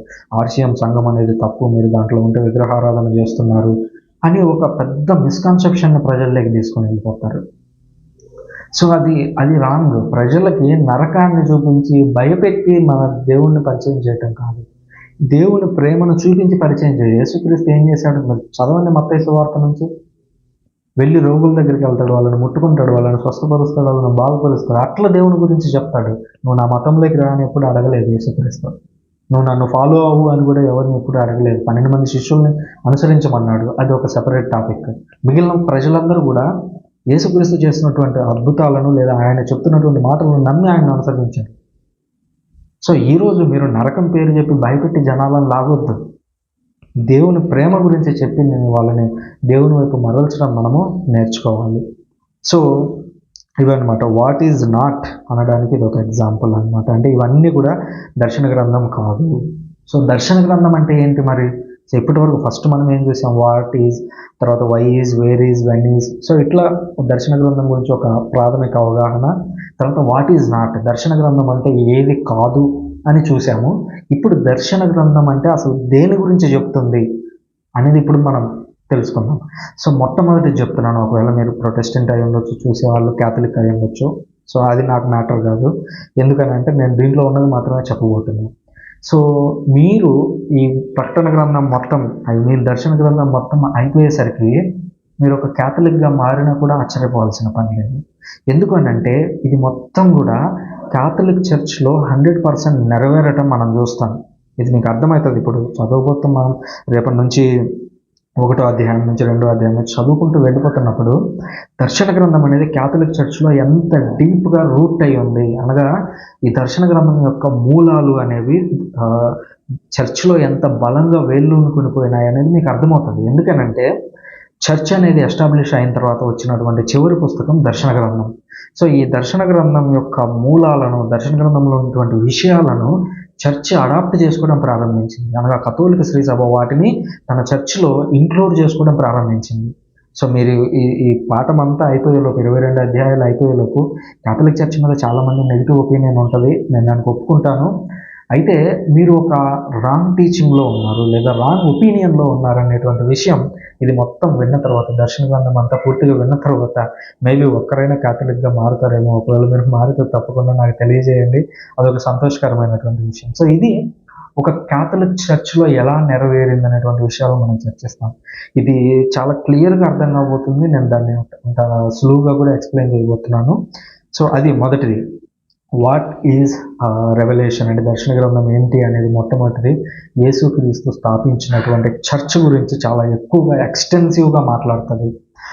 చర్చ్ గురించి లోతుగా వివరిస్తూ చర్చ్ ఏం చేయాలి, ఎలా ఉండాలి, చివరికి ఏమవుతుంది, ఆ చర్చ్ అనేది దేవుడు ఎలా ఉండాలని కోరుకుంటున్నాడు, అది ఎలా ఉంది, చివరికి ఎలా ఉండబోతుంది, ఇంక్లూడింగ్ చర్చ్ చీలిపోయినటువంటి విషయం కూడా దర్శన గ్రంథంలో ఉంది. అది దీని యొక్క స్పెషాలిటీ. చర్చ్ అనేది చీలిపోతుందని ఎవరైనా ఎక్స్పెక్ట్ చేశారా? క్రీస్తుశకం 1515 సంవత్సరం వరకు ఆ విషయం లూథర్కు కూడా తెలియదు. ఒక చర్చ్ అనేది సెపరేట్ అయితే ఎట్లా ఉంటుంది అనేది లూథర్కు కూడా తెలియదు. కానీ సెపరేట్ అయింది. ఆ సెపరేట్ అయినటువంటి విషయాలను కూడా మనం దర్శన గ్రంథంలో భాగంగా చర్చిస్తాం. ఎందుకంటే 1500 సంవత్సరాలు ఒక చర్చ్ ఒకలాగా ఉంటుంది, తర్వాత డివైడ్ అవుతుంది అనేటువంటి విషయం దేవునికి తెలియదా? తెలుసు కాబట్టి ఆయన దర్శన గ్రంథంలో రాయించాడు.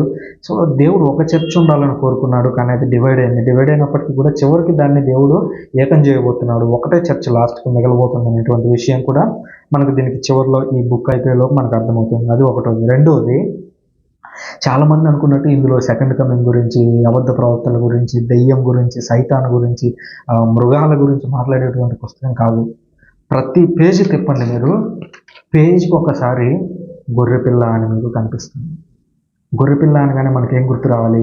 యేసుక్రీస్తు గుర్తు రావాలి. ఎందుకనంటే పునీత బప్తిస్మ యోహాన్ గారు అంటారు, యేసుక్రీస్తు దారిలో వెళ్తుంటే అదిగో దేవుని యొక్క గొర్రెపిల్ల అని అంటాడు. అంటే ఒక బలిగా మారబోతున్నటువంటి గొర్రెపిల్ల. సో యేసుక్రీస్తు గురించి ప్రతి చోట గొర్రెపిల్ల పేజీకి ఒకసారి మీరు వెతకండి. నేను ఓవరాల్గా చెప్తున్నాను, ఆల్మోస్ట్ పేజీకి ఒకసారి గొర్రెపిల్ల అని కనిపిస్తుంది. అంటే యేసుక్రీస్తు గురించి ఎక్స్టెన్సివ్గా చెప్తుందా, లేదంటే ఏదో మీరు ఊహించుకుంటున్నటువంటి సెకండ్ కమింగ్, అబద్ధ ప్రవక్తలు, మృగాలు, 666, యుద్ధాలు, కరువులు, వీటి గురించి ఎక్కువగా చెప్తుందా అంటే అక్కడ మనం అర్థం చేసుకోవాల్సింది యేసుక్రీస్తు గురించి ల్యాంబ్ అనేటువంటి మాట మనకు కనిపిస్తుంది. ఆ గొర్రెపిల్ల గురించి చాలా ఎక్కువగా మాట్లాడబోతుంది. రెండవది ఆరాధన గురించి. ఎందుకనంటే మీరు ఈ పేజీలు తిప్పుతూ వెళ్ళండి. ఆమేన్, హల్లెలూయా, ఆరాధన, స్తుతి, ఘనత, మహిమ, ప్రభావము, ఇట్లాంటి పదాలన్నీ మీరు పేజీలు తిప్పుతూ వెళ్ళండి, ఆల్మోస్ట్ 2-3 పేజీలకు ఒకసారి ఇవన్నీ కనిపిస్తుంటాయి. ఆరాధన కావచ్చు, ప్రార్థనలు కావచ్చు, ఆమేన్, హల్లెలూయా అని, స్తుతి స్తుతి అని చెప్పేసి, పరిశుద్ధుడు పరిశుద్ధుడు అని చెప్పేసి ఇక రాబోయేటువంటి అధ్యాయాలన్నిటిల్లో కూడా అదే ఉంటుంది. అసలు ఇంకా సింపుల్గా చెప్పాలంటే ఎలా ఆరాధించాలి అనేటువంటి విషయం గురించి చాలా క్లియర్గా ఎక్స్ప్లెయిన్ చేసినటువంటి పుస్తకం దర్శన గ్రంథం. చాలామందికి తెలియదు ఇది. చాలామంది ఏమనుకుంటారంటే ఇది ఫ్యూచర్ గురించి చెప్తున్నాను. ఫ్యూచర్ గురించి కాదు, మేబీ ఆ రోజుకి ఇది ఫ్యూచర్ అయి ఉండొచ్చు. కానీ ఇప్పుడు మనం ప్రజెంట్ చర్చిలోకి వెళ్ళి దేవుబలి పూజలో పాల్గొంటున్నాం. ప్రార్థన దేవుబలి పూజ మొత్తం ఇందులో ఉంది. చాలామంది అడుగుతుంటారు ప్రొటెస్టెంట్ సోదరులు, అసలు క్యాథలిక్ చర్చ్ ఏదో సెపరేట్ ఒక పూజా విధానం పాటిస్తూ ఉంటుంది, అసలు ఆ పూజ ఎక్కడ ఉంది బైబిల్లో? సో మీరు ఈ దర్శన గ్రంథాన్ని చదువుతూ వెళ్ళే కొద్దీ అసలు ప్రొటెస్టెంట్ సోదరులకు అర్థమవుతుంది మేము చేసేది అసలు ఆరాధనేనా అని. ఎందుకంటే ఆరాధన ఎలా ఉండాలంటానికి దర్శన గ్రంథంలో ఒక సింబాలిజం మనకు చూపించారు. పరలోకంలో ఆరాధన ఎలా జరుగుతుంది అనేది ఈ రాబోయేటువంటి అధ్యాయాల్లో ఉంటుంది. సో ఆ ఆరాధననే చర్చి ఈరోజు పాటిస్తుంది. కానీ 1515 సంవత్సరం తర్వాత వచ్చినటువంటి ప్రొటెస్టెంట్ సంఘాల్లో ఈ ఆరాధన విధానం మిస్ అయింది. ఎందుకంటే 1500 సంవత్సరాలు కొనసాగినటువంటి ఒక ఆరాధన విధానాన్ని వదిలిపెట్టి వాళ్ళు కొత్త ఆరాధన స్టార్ట్ చేశారు. మరి బైబిల్లో పరలోకంలో ఆరాధన ఎలా జరుగుతుంది అనేది యోహాన్ గారు వివరించారు. సో మరి అలాంటి ఆరాధన మనం ఈరోజు చేయాలి కదా. దాన్ని కాదని మీకు నచ్చినటువంటి పద్ధతిలో, మీకు నచ్చినటువంటి వ్యవహారంలో మేము ప్రార్థన చేస్తాం, మేము ఆరాధన చేస్తామంటే ఎట్లా కుదురుతుంది? దేవుడు ఒక మార్గం చూపించాడు. ఉదాహరణకు పాత నిబంధనలో ఈ విధంగా బలులు అర్పియండి, ఈ విధంగా బలులు అర్పిస్తే మీ పాపక్షమాపణ జరుగుతుంది అని చెప్పేసి ఒక ఆజ్ఞలు ఇచ్చారు. నిర్గమకాండం నుంచి మొదలు పెట్టుకుంటే ద్వితీయోపదేశ కాండం వరకు ఆ విషయాలే ఉంటాయి. నేను ఇలా ఆరాధించడం, ఇదిగో గొర్రెపిల్లని తీసుకొని వెళ్ళి రక్తాన్ని ఇక్కడ ప్రోక్షించమన్నారు, దీన్ని ఇక్కడ కాల్చమన్నారు, నేను ఇక్కడ కాల్చను, యెరూషలేములో అసలు దాన్ని కాల్చను, నేను వెళ్ళి ఎక్కడో కొండల మీద చేసుకుంటానంటే ఒప్పుకుంటాడా? సో ఒక ఆరాధన విధానము అనేది క్రియేట్ అయిన తర్వాత జనాలు దాన్ని ఫాలో కావాలి. దేవుడు దాన్ని స్పెసిఫిక్గా ఏర్పాటు చేశాడు. మీరు దాన్ని వదిలేసి మీకు నచ్చినటువంటి ఆరాధన విధానం చేసుకుంటామంటే ఓకే, అది మీ ఇష్టం. కానీ కథోలిక చర్చి పాటించేటువంటి ఆరాధన విధానం అంతా కూడా దర్శన గ్రంథంలో కనిపించబోతుంది. సో దర్శన గ్రంథం అనేది దేవుణ్ణి ఎలా ఆరాధించాలి అనేటువంటి విషయం గురించి చాలా ఎక్స్టెన్సివ్గా ఈ పుస్తకాలు కొత్త నిబంధనలు ఏవి చెప్పనంత లోతుగా ఇక్కడ మనకు కనిపిస్తాయి. ఆరాధన అనగానే ప్రొటెస్టెంట్ సోదరులు చూపించే ఒకే ఒక మాట ఏంటంటే దేవుడు ఆత్మ కనుక ఆయనను సత్యంతోనూ ఆత్మతోనూ సత్యంతోనూ ఆరాధించాలి. ఇది ఒక్క మాట చూపిస్తారు. అరే ఇక్కడ కొన్ని పేజీలు వివరించాడు దర్శన గ్రంథంలో ఎలా ఆరాధించాలనేటువంటి విషయం మీద. మీరు ఈ పేజీలు వదిలేసి ఒక్క మాట ఎందుకు పట్టుకుంటున్నారు? పైగా అది కాంటెక్స్ట్ కూడా కాదు. ఏమైనా అక్కడ ఒక పర్టికులర్ విషయం గురించి యేసుక్రీస్తు మాట్లాడుతుంది. అక్కడ ఒక సమరయ స్త్రీ ఉంది. సమరయులు అంటే వాళ్ళు ఇజ్రాయిల్ నుంచి దూరమైనటువంటి వారు, యూదుల నుంచి దూరమైనటువంటి వాళ్ళు. యూదులు వాళ్ళని అంగీకరించరు. ఈ సమరయులు కూడా ఏంటంటే ఓన్లీ ఫస్ట్ 5 books మాత్రమే చదువుతారు. వాళ్ళకి ప్రవక్తలను పట్టించుకోరు వాళ్ళు.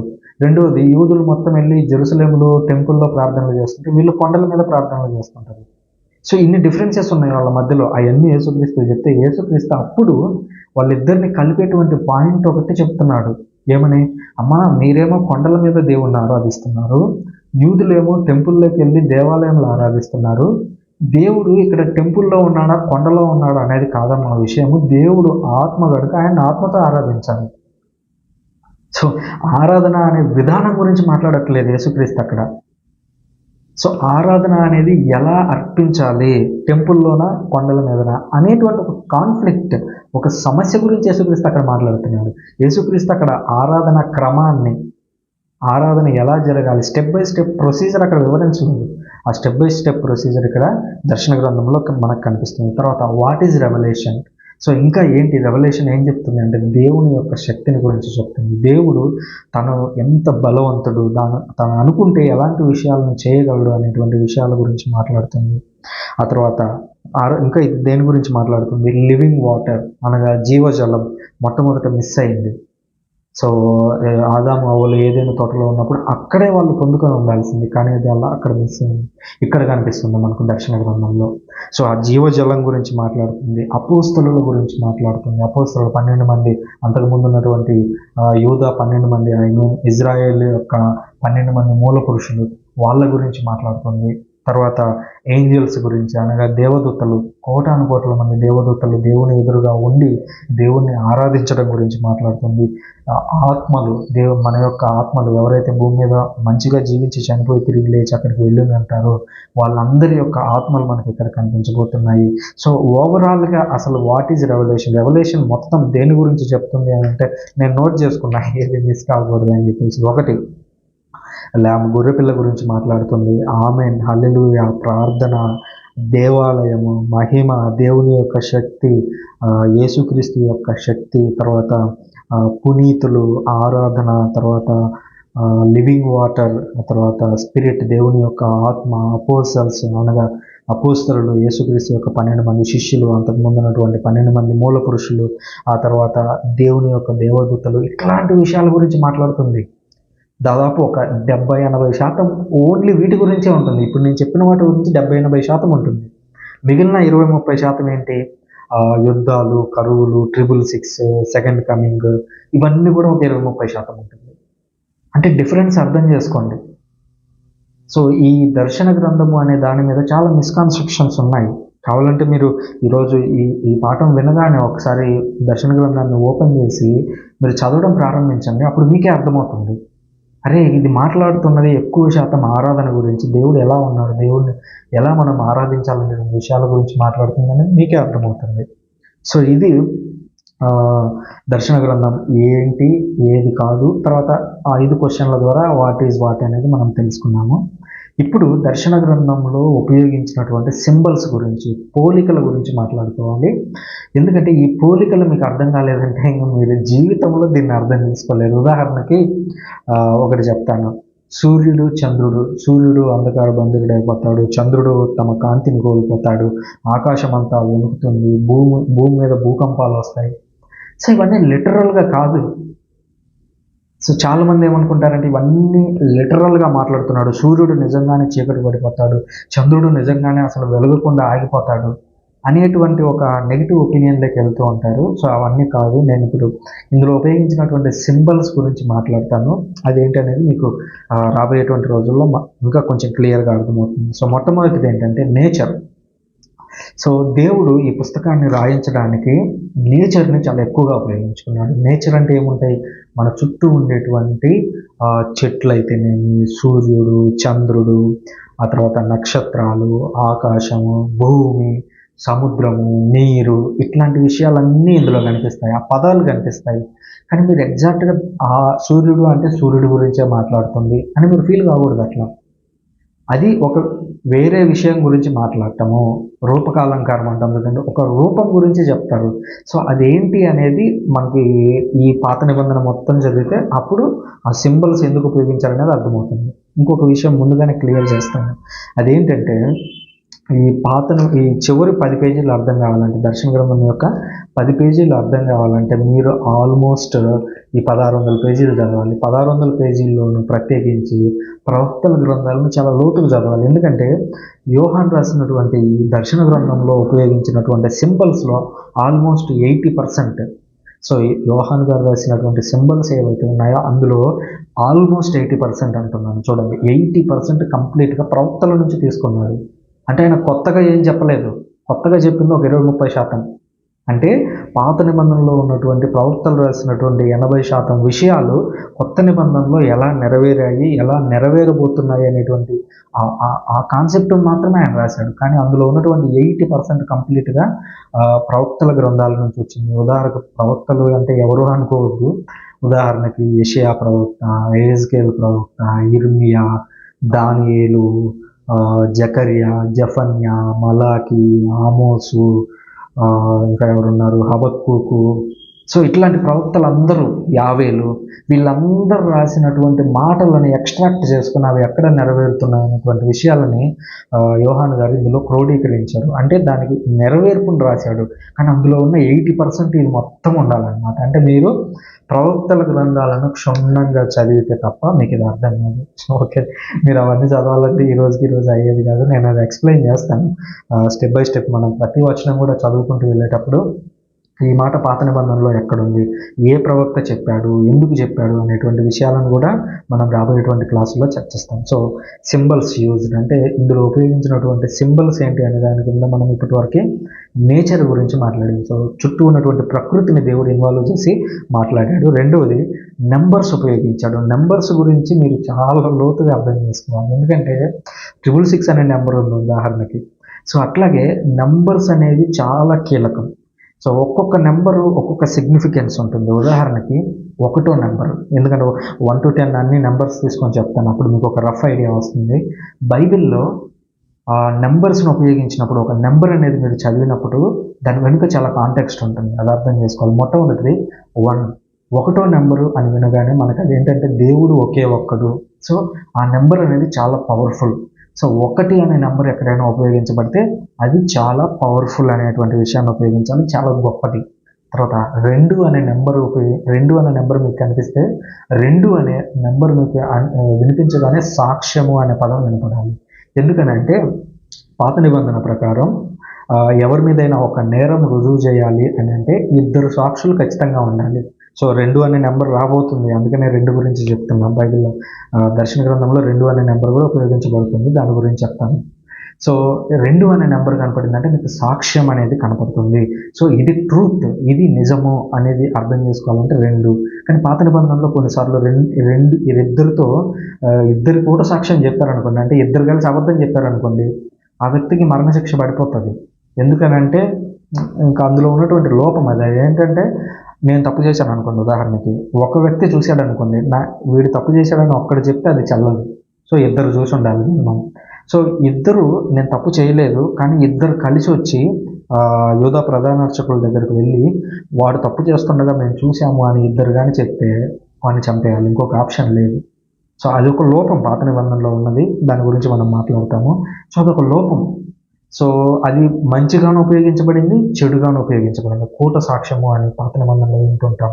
సో అదనమాట. సో మంచిగాను ఉపయోగించబడింది, 2గాను ఉపయోగించబడింది ఈ 2 అనే నెంబరు. తర్వాత 3 అనేది నెంబరు కాలానికి అసోసియేట్ అయి ఉంటుంది, 1వది.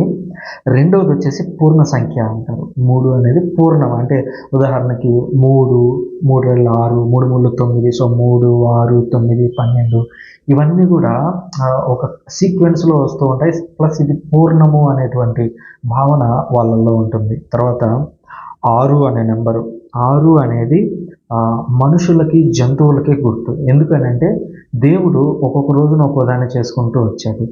సో 1వ రోజు ఒకదాన్ని, 2వ రోజు ఒకదాన్ని, ఆ విధంగా 6వ రోజున దేన్ని చేశాడంటే మనుషులని 6వ రోజే చేశాడు, జంతువులను కూడా 6వ రోజే చేశాడు. సో 6 అనే నెంబర్ గుర్తు రాగానే మనకు గుర్తు కావాల్సింది ఏంటి అని అంటే అది మనుషుల యొక్క నెంబరు లేదా మనిషికి సంబంధించినటువంటి విషయం. అలాగే నెగిటివ్ టర్మ్లో నుంచి ఆలోచించినప్పుడు అది మృగానికి సంబంధించింది, జంతువుకు సంబంధించింది, క్రూర మృగాలకు సంబంధించింది అనేటువంటి విషయాన్ని కూడా గుర్తించాలి. 2 మీనింగ్స్ అనమాట ఒకే చోట. తర్వాత 7 అనే నెంబర్ పూర్ణ సంఖ్య. ఎందుకంటే 6 రోజుల పాటు దేవుడు సృష్టిని చేసి 7వ రోజు ఆయన విశ్రాంతి తీసుకున్నాడు. 7 రోజులతో సృష్టి సమాప్తమైంది. సో ఈ 7 రోజులు అనేటువంటి కాలం అనేది సంపూర్ణమైనటువంటి కాలము అనేది మనం గుర్తుంచుకోవాలి. ఈ 7 అనే నెంబర్ చాలా చోట్ల మనకు కనిపిస్తుంది. ఉదాహరణకి టెంపుల్ని కట్టడానికి 7 సంవత్సరాలు పట్టింది. సొలొమోను 7 సంవత్సరాల్లో టెంపుల్ని కట్టి 7వ నెల 7వ తేదీన దాన్ని స్టార్ట్ చేశాడు. సో 7 అనే నెంబర్ చూడండి. తర్వాత 7 ఏళ్ళకి ఒకసారి పండగ వస్తుంది వాళ్ళకి, 7 ఏళ్ళకి ఒకసారి పండగ. తర్వాత 7 × 7 7 ఏళ్ళు 49 సంవత్సరాలకు ఒకసారి జూబిలీ అనే పండుగ చేసుకుంటారు. అది ఇంకా చాలా గొప్ప పండుగ అనమాట ఇజ్రాయేలీలకి. సో 7 అనే నెంబర్ చూడండి, 7 దగ్గర స్టార్ట్ అయింది. 7 సంవత్సరాలు ఒక గొప్ప నెంబరే. 7 × 7 7 ఏళ్ళు 49, అది కూడా ఒక పెద్ద నెంబరు. అంతేకాకుండా యేసుక్రీస్తు ఒక చోట చెప్తాడు, నా సహోదరుని నేను ఎన్నిసార్లు క్షమించాలి తప్పు చేస్తే అంటే యేసుక్రీస్తు అంటాడు చూడండి 7 మార్లు, 7 × 70 అంటాడు. అంటే ఏంటి, అది ఇన్ఫినిటీ అనమాట వాళ్ళ దృష్టిలో. 7 ఏళ్ళు 49 ఒక నెంబర్ వస్తుంది, దాన్ని కాదు మనం చూడాల్సింది. 7 × 70, 7 అంటేనే పరిపూర్ణము, × 10 అంటే అది ఇంకా పరిపూర్ణము, 7 × 70 అంటే మనం వాడు ఎన్నిసార్లు తప్పు చేసినా క్షమించాలి, ఎందుకంటే క్షమాగుణం అలవర్చుకోవాలి అనేటువంటి ఉద్దేశంలో యేసుక్రీస్తు అక్కడ ఉపయోగించినట్టు చూస్తున్నాం. సో 7 అనేది పూర్ణ సంఖ్య. తర్వాత 8 అనే సంఖ్య బీస్ట్ అనేటువంటి నెంబర్కి ఉపయోగిస్తారు. అంటే ఉదాహరణకు చెప్పాలంటే 6 అనే నెంబరు మృగం, 7 అనేది పరిపూర్ణ సంఖ్య. 6 అనే నెంబరు 7ను దాటిందనుకోండి, అంటే పరిపూర్ణంగా ఉండాల్సిన స్టేజ్ని దాటిందనుకోండి, అది ఒక ఇంకా క్రూరమైన మృగంగా మారుతుంది అనేది అనమాట ఉదాహరణ.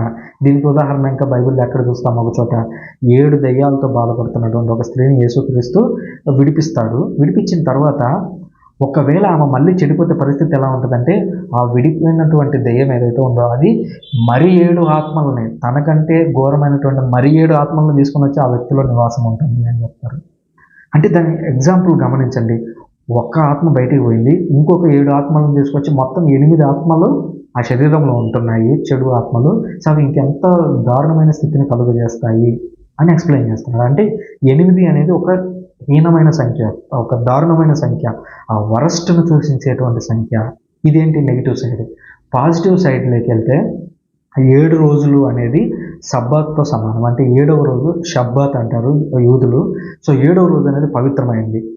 మన క్రిస్టియన్స్కి వచ్చేసరికి 7వ రోజు దాటి 8వ రోజు అయినటువంటి ప్రభు దినము, అంటే ఆదివారం రోజున యేసుక్రీస్తు తిరిగి లేచాడు. కాబట్టి మనకు 8 అనే సంఖ్య ఒక పరిపూర్ణ సంఖ్య, 7 అనే సంఖ్య కంటే గొప్ప సంఖ్య, 8 అనేది యేసుక్రీస్తు తిరిగి లేచినటువంటి సంఖ్య. సో అంటే అది ఎట్ ఏ టైము ఒక వరస్ట్ సిచ్యువేషన్ చూపిస్తుంది, అలాగే ఒక గ్రేట్ సిచ్యువేషన్ కూడా చూపిస్తుంది అనేటువంటి విషయాన్ని మనం అర్థం చేసుకున్న తర్వాత 10 అనేది కూడా పూర్ణం, 7 లాగే 10 అనమాట. అంటే చూడండి 10, 20, 30, 30 అంతలుగా, 60 అంతలుగా, 100 అంతలుగా, అంటే చూడండి ఇంటూ 10 వేసుకుంటా పోతే పెరుగుతూ వెళ్తుంది అనేటువంటి ఉద్దేశం అక్కడ అనమాట. సో అది పూర్ణ సంఖ్య. తర్వాత 11 అనేది అపరిపూర్ణం, ఎందుకంటే 10 అనేది పూర్ణం. తర్వాత 12 చూస్తాము. 12 సంఖ్యను మనం అబ్జర్వ్ చేసినట్లయితే 12 మంది మూల పురుషులు, 12 మంది అపోస్తలులు. సో ఈ రెండింటి మధ్యలో 11 ఉంది కాబట్టి 11 అనేది సాధారణంగా అపరిపూర్ణం, అంటే అది పూర్ణం కాదు అనేటువంటి విషయాన్ని గుర్తుంచుకోవాలి. ఆ తర్వాత 12 దాటితే తర్వాత కనిపించేటువంటి ముఖ్యమైన సంఖ్య 40. 40 అనేది ఒక జీవిత కాలాన్ని చూపిస్తాం, అంటే ఒక తరం. ఒక తరం అంటే మనం ఇప్పుడు 50-60 ఏళ్ళు బతుకుతాం కదా అని 60 ఏళ్ళు కన్సిడర్ చేయరు. యూదులు ఆ రోజుల్లో ఉన్నటువంటి టైం పీరియడ్ ప్రకారం 40 సంవత్సరాలు అంటే ఒక తరం.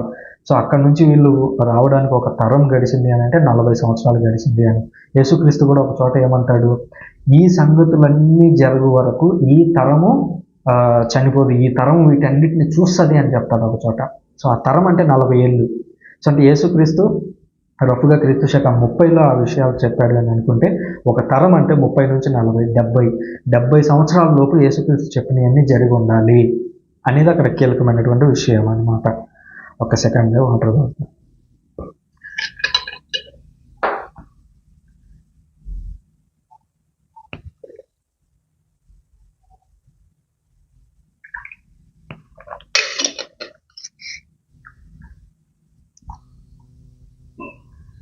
సో 40 తర్వాత మనకు కనిపించేటువంటి ఇంకొక నెంబరు 100. 100 అంటే ఇంకా 10 కదా, 10 × 10 100 లాగా. సో ఆ 100 దాటిపోయింది అనుకోండి, ఆ తర్వాత మనకు కనిపించేటువంటి సంఖ్య 1000. సో ఈ నెంబర్లన్నీ మీరు గుర్తుపెట్టుకోవాలి. 1000 అని అంటే అది ఇంకా వెరీ లాంగ్ టైము. ఇంకొక రకంగా చెప్పాలంటే అంతం లేనిది అనుకోవచ్చు. ఇప్పుడు ఉదాహరణకి నిండు 100 ఏళ్ళు వర్ధిల్లమ్మ అంటారు. నిండు 100 ఏళ్ళు అంటే 100 ఏళ్ళు ఎవరు బతుకుతారు? ఏదో 100కి 2-3 బతుకుతారేమో. సో అట్లా ఆ కోణంలో నుంచి ఆలోచిస్తే 1000 అనేది చాలా పెద్ద number. At the same time అదొక స్పెసిఫిక్ నెంబర్ కూడా. 1000 సంవత్సరాలు అనేటువంటి మాట మనకు బైబిల్లో కనిపిస్తుంది. దానికి 2 అర్థాలు ఉన్నాయి. ఒకటి ఏంటంటే కరెక్ట్గా 1000 సంవత్సరాలు అని, రెండవది ఏంటి అని అంటే ఒక వెరీ లాంగ్ పీరియడ్. అంటే అది జస్ట్ 1000 అనే నెంబర్ కాదు, కలకాలం వర్ధిల్లు అనేటువంటి మీనింగ్. సో ఈ నెంబర్లు అనమాట 1 నుంచి 1000 వరకు. ఇవి ముఖ్యమైనటువంటి సంఖ్యలు. ఈ సంఖ్యలు మనకు అర్థమైతేనే ఈ దర్శన గ్రంథం మరింత లోతుగా మనకు అర్థమవుతుంది అనేటువంటి విషయాన్ని మనం గుర్తుంచుకోవాలి. ఇది నెంబర్స్కి సంబంధించినటువంటి విషయం. తర్వాత ఉపయోగించినటువంటి సింబల్స్. ఇప్పటివరకు ఏం చెప్పాం? నేచర్, ప్రకృతి, తర్వాత నెంబర్స్. తర్వాత ఉపయోగించుకున్నటువంటి ఒక సూచిక ఏంటి అని అంటే అది క్రియేచర్స్, అంటే జంతువులు. బైబిల్ గ్రంథంలో ఈ ప్రత్యేకించి దర్శన గ్రంథంలో మృగాలు మనకు కనిపించబోతున్నాయి. సో మృగాలని ఎగ్జాంపుల్స్గా చేసుకొని దేవుడు మాట్లాడబోతున్నాడు. ఉదాహరణకి ఎలుగుబంటి, సింహం, పులి, ఇంకా ఏమున్నాయి, రకరకాల జంతువులు ఉన్నాయి, మర్చిపోయాను. సో అవన్నీ కనిపించబోతున్నాయి. సో ఒక్కొక్కటి ఒక్కొక్క దాని యొక్క పవర్ ద్వారా, వాటికి ఉండేటువంటి స్పెసిఫిక్ ఎబిలిటీ ద్వారా ఒక విషయాన్ని కన్వే చేస్తాయి. లిటరల్గా సింహాలు ఉన్నాయా, సింహాల గురించి సింహాల గురించి కాదు, కానీ ఆయన ఒక స్పెసిఫిక్ విషయాల గురించి మాట్లాడబోతున్నాడు. డేగా అంటాడు, గద్ద అంటాడు. నిజంగా గద్ద గురించి మాట్లాడ్డా అక్కడ.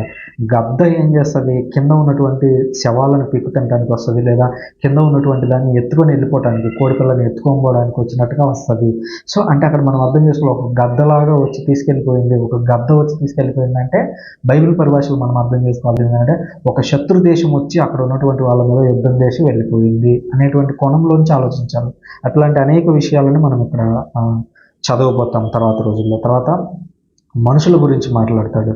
మనుషుల గురించి అంటే పురుషులు కనిపిస్తారు, స్త్రీలు కనిపిస్తారు, తర్వాత హార్లట్ ఒక వేశ్య అనేటువంటి స్త్రీ మనకు కనిపించబోతుంది. సో ఈ విధంగా మనుషులను గురించి కూడా మాట్లాడాడు.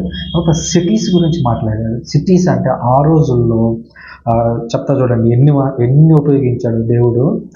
సొదొమ గొమొర్రా, ఈజిప్ట్, బబులోను, సిరియా, నినివే, ఇట్లాంటి పట్టణాలన్నింటి గురించి కూడా యేసుక్రీస్తు దర్శన గ్రంథంలో మాట్లాడతాడు.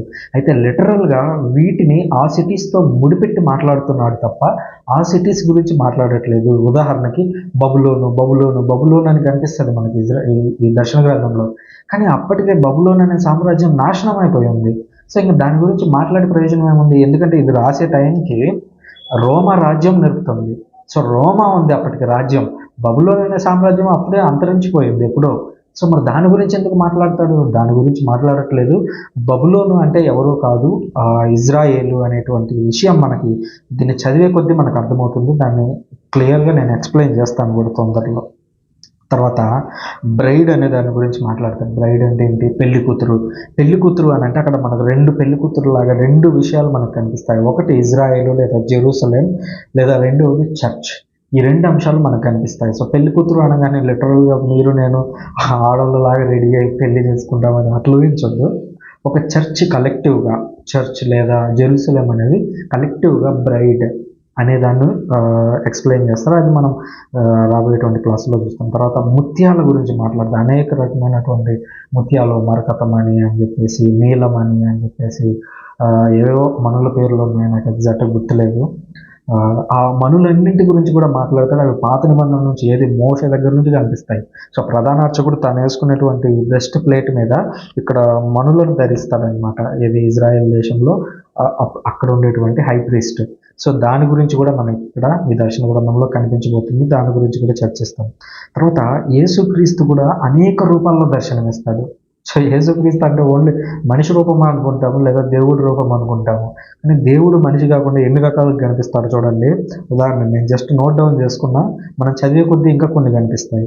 మొదటగా దేవదూతలాగా యేసుక్రీస్తే కనిపిస్తాడు, ప్రభువులాగా కనిపిస్తాడు, దేవుడిలాగా కనిపిస్తాడు, గొర్రెపిల్లలాగా కనిపిస్తాడు, టెంపుల్ దేవాలయం లాగా కనిపిస్తాడు, కాలం టైం అనే దానిలాగా కూడా యేసుక్రీస్తు కనిపిస్తాడు. తర్వాత లివింగ్ వాటర్ జీవజలం అనే దాని గురించి మాట్లాడతాడు, ఆల్ఫా అండ్ ఒమేగా. ఇన్ని రకాలుగా ఇంకా కనిపించబోసరి ఇంకా కొన్ని కనిపిస్తూ ఉంటాయి. నేను ప్రతిదీ నోట్ చేయలేదు, కానీ మనం step by step, verse by verse వెళ్ళేటప్పుడు మీకు చాలా క్లియర్గా అర్థమవుతుంది. యేసుక్రీస్తుకు ఈ 10 పేజీల్లోనే కొన్ని వందలాది టైటిల్స్ ఉన్నాయి, కొన్ని వందలు చెప్తున్నాను, అన్ని టైటిల్స్ ఉన్నాయి, మనం చూస్తాం అవన్నీ కూడా. తర్వాత కలర్స్ ఉపయోగించారు ఇందులో. ఈ దర్శన గ్రంథాన్ని మీరు పరిశీలించినట్లయితే చాలా రకాల కలర్స్ ఉన్నాయి. ఆ కలర్స్ వచ్చేసి ఎరుపు, తెలుపు, నలుపు, పాలిపోయినటువంటి రంగు, యాష్ బూడిద రంగు, బ్రౌన్, పర్పుల్, ఇట్లాంటి రకరకాల రంగులు ఉపయోగించారు. ఒక్కొక్క రంగుకి ఒక్కొక్క ఉదాహరణకి ఎరుపు అని అంటే అది రక్తంతో సాదృశ్యం. సో చాలామంది ఏదైనా చనిపోయినప్పుడు కానీ అట్లాంటి సందర్భాలు వచ్చినప్పుడు ఎరుపు అనేది ఉపయోగిస్తారు. తెలుపు అనేది వచ్చినప్పుడు శాంతి. సో ఇట్లా కలర్స్ ద్వారా కూడా దేవుడు మాట్లాడతాడు. అంటే మీరు ఒక చోట చూశారనుకోండి, అక్కడ ఎర్రగా ఒక నదిలాగా పారుతుంది అని ఉందనుకోండి దర్శన గ్రంథం, అక్కడ ఎర్ర నది పారుతుందని మీరు అర్థం చేసుకోవద్దు. దాని అర్థం ఏంటంటే ఎవరినో చంపితే ఆ రక్తం అనేది కింద పారుతూ ఉంది, ఆ పారిన దానికి దేవుడు ఎరుపు రంగు అక్కడ ప్రవహిస్తూ ఉంది అన్నట్టుగా చెప్తాడు అనేటువంటి విషయాన్ని అర్థం చేసుకోవాలి. అందుకనే ఈ బుక్ అనేది మోస్ట్ కాంప్లెక్స్ ఎందుకు అయింది అని అంటే చాలా సింబల్స్ ఉన్నాయి, 1-2 కాదనమాట. ఆ సింబల్స్ అన్నింటిని డీకోడ్ చేయడంలో చాలామంది విఫలమవుతుంటారు, అందువల్ల పొరపాటు జరుగుతుంది. తర్వాత బాడీ పార్ట్స్ అంటే శరీరం భాగాలని, శరీరం మొత్తం మనిషిని ఉపయోగించాలి. తర్వాత ఓన్లీ కళ్ళు మాత్రమే కనిపిస్తాయి కొన్ని చోట్ల, ఓన్లీ చేతులు మాత్రమే కనిపిస్తాయి, కొన్ని చోట్ల కేవలం కొమ్ములు మాత్రమే కనిపిస్తాయి, కొన్ని చోట్ల కేవలం కాళ్ళు మాత్రమే కనిపిస్తాయి, కొన్ని చోట్ల రెక్కలు కనిపిస్తాయి. సో వీటన్నిటిని చూస్తే ఒక ఫుల్ పిక్చర్ మనకు కనిపించదు, కానీ ఒక్కొక్క దానికి ఒక్కొక్కటి సింబాలిజం. రెక్కలు అంటే ఏంటి? ఎగరగలదు, దానికి శక్తి ఉంది ఎగరడానికి అనేటువంటి సింబాలిజం. కాళ్ళు అంటే ఏంటి? నడవడానికి మాత్రమే, అంటే ఏదో విషయాన్ని ముందుకు తీసుకెళ్ళటానికి అని. కళ్ళు మాత్రమే అని పెట్టారనుకోండి, అది చూస్తున్నారు, ఆ సిచ్యువేషన్ ఎవరో చూస్తున్నారు, ఎవరో అబ్జర్వ్ చేస్తున్నారు అనేటువంటి విషయం అని అర్థం చేసుకో. తర్వాత వార్, ఒక యుద్ధం జరగబోతుంది అనేది. వార్ని మనం పరిశీలించినట్లయితే యుద్ధంలో రకరకాల గుర్రాలు కనిపిస్తాయి. వార్ అనేది స్ట్రైట్గా చెప్పకపోయినా కూడా ఒక గుర్రం బయలుదేరింది అని అంటాడు. గుర్రం బయలుదేరింది అంటే ఏం అర్థం చేసుకోవాలి? ఒక యుద్ధం జరగబోతుంది. ఎందుకంటే పాత రోజుల్లో, మనకి ఈరోజు గుర్రం అంటే ఏందో అర్థం కాదు, పాత రోజుల్లో యుద్ధము అంటే కనిపించేటువంటి జంతువు గుర్రం. అలాగే శాంతి అంటే కనిపించేటువంటి శాంతి అంటే కనిపించేటువంటి జంతువు గాడిద. అందుకనే చూడండి, యేసుక్రీస్తు యెరూషలేములోకి ప్రవేశించేటప్పుడు ఆయన ఒక రాజు అయినప్పటికీ ఎలా వచ్చాడు? గుర్రం మీద రాలేదు, ఆయన గాడిద మీద వచ్చాడు. ఎందుకని గాడిద మీద వచ్చాడు? గాడిద అంటే శాంతి అని అర్థం, ఒప్పందం అని అర్థం. గాడిద మీద ఆ రోజుల్లో రాజులు వెళ్ళేవాళ్ళు, వేరే రాజుతో ఒప్పందం చేసుకోవాలని అంటే వాడు ఒప్పందం చేసుకోవడానికి వస్తున్నాడా, లేదా యుద్ధానికి వస్తున్నాడా, లేదా రెచ్చగొట్టడానికి వస్తున్నాడా అని అర్థం చేసుకోవాలంటే వాళ్ళు ఉపయోగించినటువంటి గుర్రాలు, ఆ గుర్రాలకు ఉండేటువంటి రంగు, లేదా గాడిదను ఉపయోగించారనేది దాన్ని బట్టి వాళ్ళు అర్థం చేసుకునే వాళ్ళు అనమాట. రాజులు ఎవరైనా సరే గాడిద మీద వెళ్తూ ఉన్నారు అని అంటే వాళ్ళు శాంతి ఒప్పందం కోసం వస్తున్నారు అనేది ఆ రోజుల్లో అర్థమైపోయింది. సో అదొక కోడ్ భాష ఆ రోజుల్లో. సో ఇది అర్థం చేసుకోవాలి. రెండవది, నెంబర్లతో ఒక విషయాన్ని కన్వే చేస్తారు. ఇప్పుడు మనం చూసినట్లయితే ఏబిసిడీలు ఉన్నాయి మనకి, ఏది లెటర్స్ రాయడానికి. ఉదాహరణకి డాగ్ అని రాయాలనుకోండి, డిఓజీ డాగ్ అని రాస్తాం. సో నెంబర్ అనేది చెప్పాలనుకోండి, 100 అనేది చెప్పాలంటే మనకు నెంబర్లు ఉన్నాయి 0 నుంచి 9 వరకు. ఆ 9 నెంబర్లను ఉపయోగించుకొని, ఆ 10 నెంబర్లను ఉపయోగించుకొని రకరకాల నెంబర్లు తయారు చేస్తాం, 50, 100, 2000, 3000 అని. కానీ ఇజ్రాయెల్ దేశంలో ఉండేటువంటి హీబ్రూ భాషకు ప్రత్యేకత ఉంది. ఆ ప్రత్యేకత ఏంటంటే, హీబ్రూ భాషకి లెటర్స్ ఉంటాయి, అలెఫ్, బెట్, గిమెల్ అని ఇట్లా లెటర్స్ ఉంటాయి. సో ఆ లెటర్స్కే నెంబర్లు అసైన్ చేస్తారు. అంటే అలెఫ్ అంటే 1, బెట్ అంటే 2, గిమెల్ అంటే 3. సో ఇట్లా వాటికి నెంబర్లు అసైన్ చేస్తారు. అంటే వాళ్ళకి నెంబర్లు, లెటర్స్ రెండు వేరు కాదు, ఒకటే. సో మనం కూడా రోమన్ అంకెలు చూసి ఉంటాం. రోమన్ల ప్రకారం ఏబిసిడీలు ఉన్నాయి, కానీ ఐ అంటే 1, 2 ఐలు అంటే 2, వి అంటే 5, ఎక్స్ అంటే 10, ఎక్స్వి అంటే 15. ఇట్లా రోమన్ సంఖ్యలు చూసి ఉంటాం మనం. అలాగే యూదుల్లో కూడా అట్లా ఉండేదన్నమాట హీబ్రూ భాషకి. అది ఇది రెండు కలిపి రాసేయచ్చు. ఏది కావాలంటే లెటర్స్ రాయొచ్చు, లేదంటే అందులోనే నెంబర్ని ఇంక్లూడ్ చేయొచ్చు. అలా రాసేటువంటి శైలిని ఏమంటారంటే జమాట్రియా అని పిలుస్తారు. సో ఈ శైలి కూడా మనకు కనిపిస్తుంది. 666 అనేటువంటి నెంబర్లో ఉన్నటువంటి విషయం కూడా అదే. 666ను మనం చూసినట్లయితే 666 నెంబర్ అని చెప్పి ఇది ఒక మనుషుని సంఖ్య అంటాడు. అప్పుడు యోహాను గారు అంటే తెలివిగా రాశాడు. ఎందుకు తెలివిగా రాశాడంటే ఆయన ఉన్నటువంటి సిచ్యువేషనే పద్మాసు ద్వీపంలో నుంచి ఈయన ఏదైనా లెటర్ రాసి బయటికి పంపించాడు అని అంటే ఆ లెటర్ చదువుతారు అక్కడ ఉన్న వాళ్ళు. చదివి ఓకే ఇదేం మనకి సంబంధం లేదులే, రోమారాజ్యానికి సంబంధించింది కాదులే అనుకుంటేనే దాన్ని బయటికి పంపిస్తారు వాళ్ళ బంధువులు ఎవరైతే ఉంటారో వాళ్ళకి. సో పునీత యోహాను గారు ఎంత తెలివిగా రాశాడంటే 666 ఇది ఒక మృగం సంఖ్య, ఆ మృగం ఎవరో కాదు ఒక మనిషి అని చెప్తాడు. అప్పుడు అది రోమన్లకు అర్థం కాదు, ఎందుకంటే వాళ్ళకి ఈ హీబ్రూ భాష దానికి ఉన్నటువంటి నెంబర్లు తెలియవు. సో ఆ రోజుల్లో తెలియదు కాబట్టి ఆ వెసులుబాటును పునీత యోహాను గారు ఉపయోగించుకొని రాశాడు.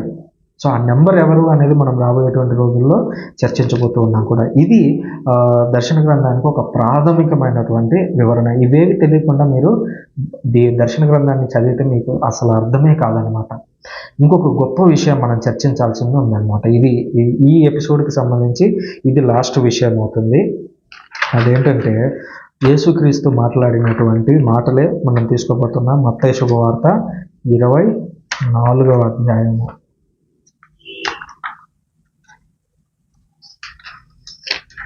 సో మత్తయి శుభవార్త 24వ అధ్యాయంలో యేసుక్రీస్తు దేవాలయ పతనం గురించి మాట్లాడుతున్నాడు. అలాగే రెండో రాకడ గురించి, శ్రమల గురించి, హింసల గురించి మాట్లాడబోతున్నాడు.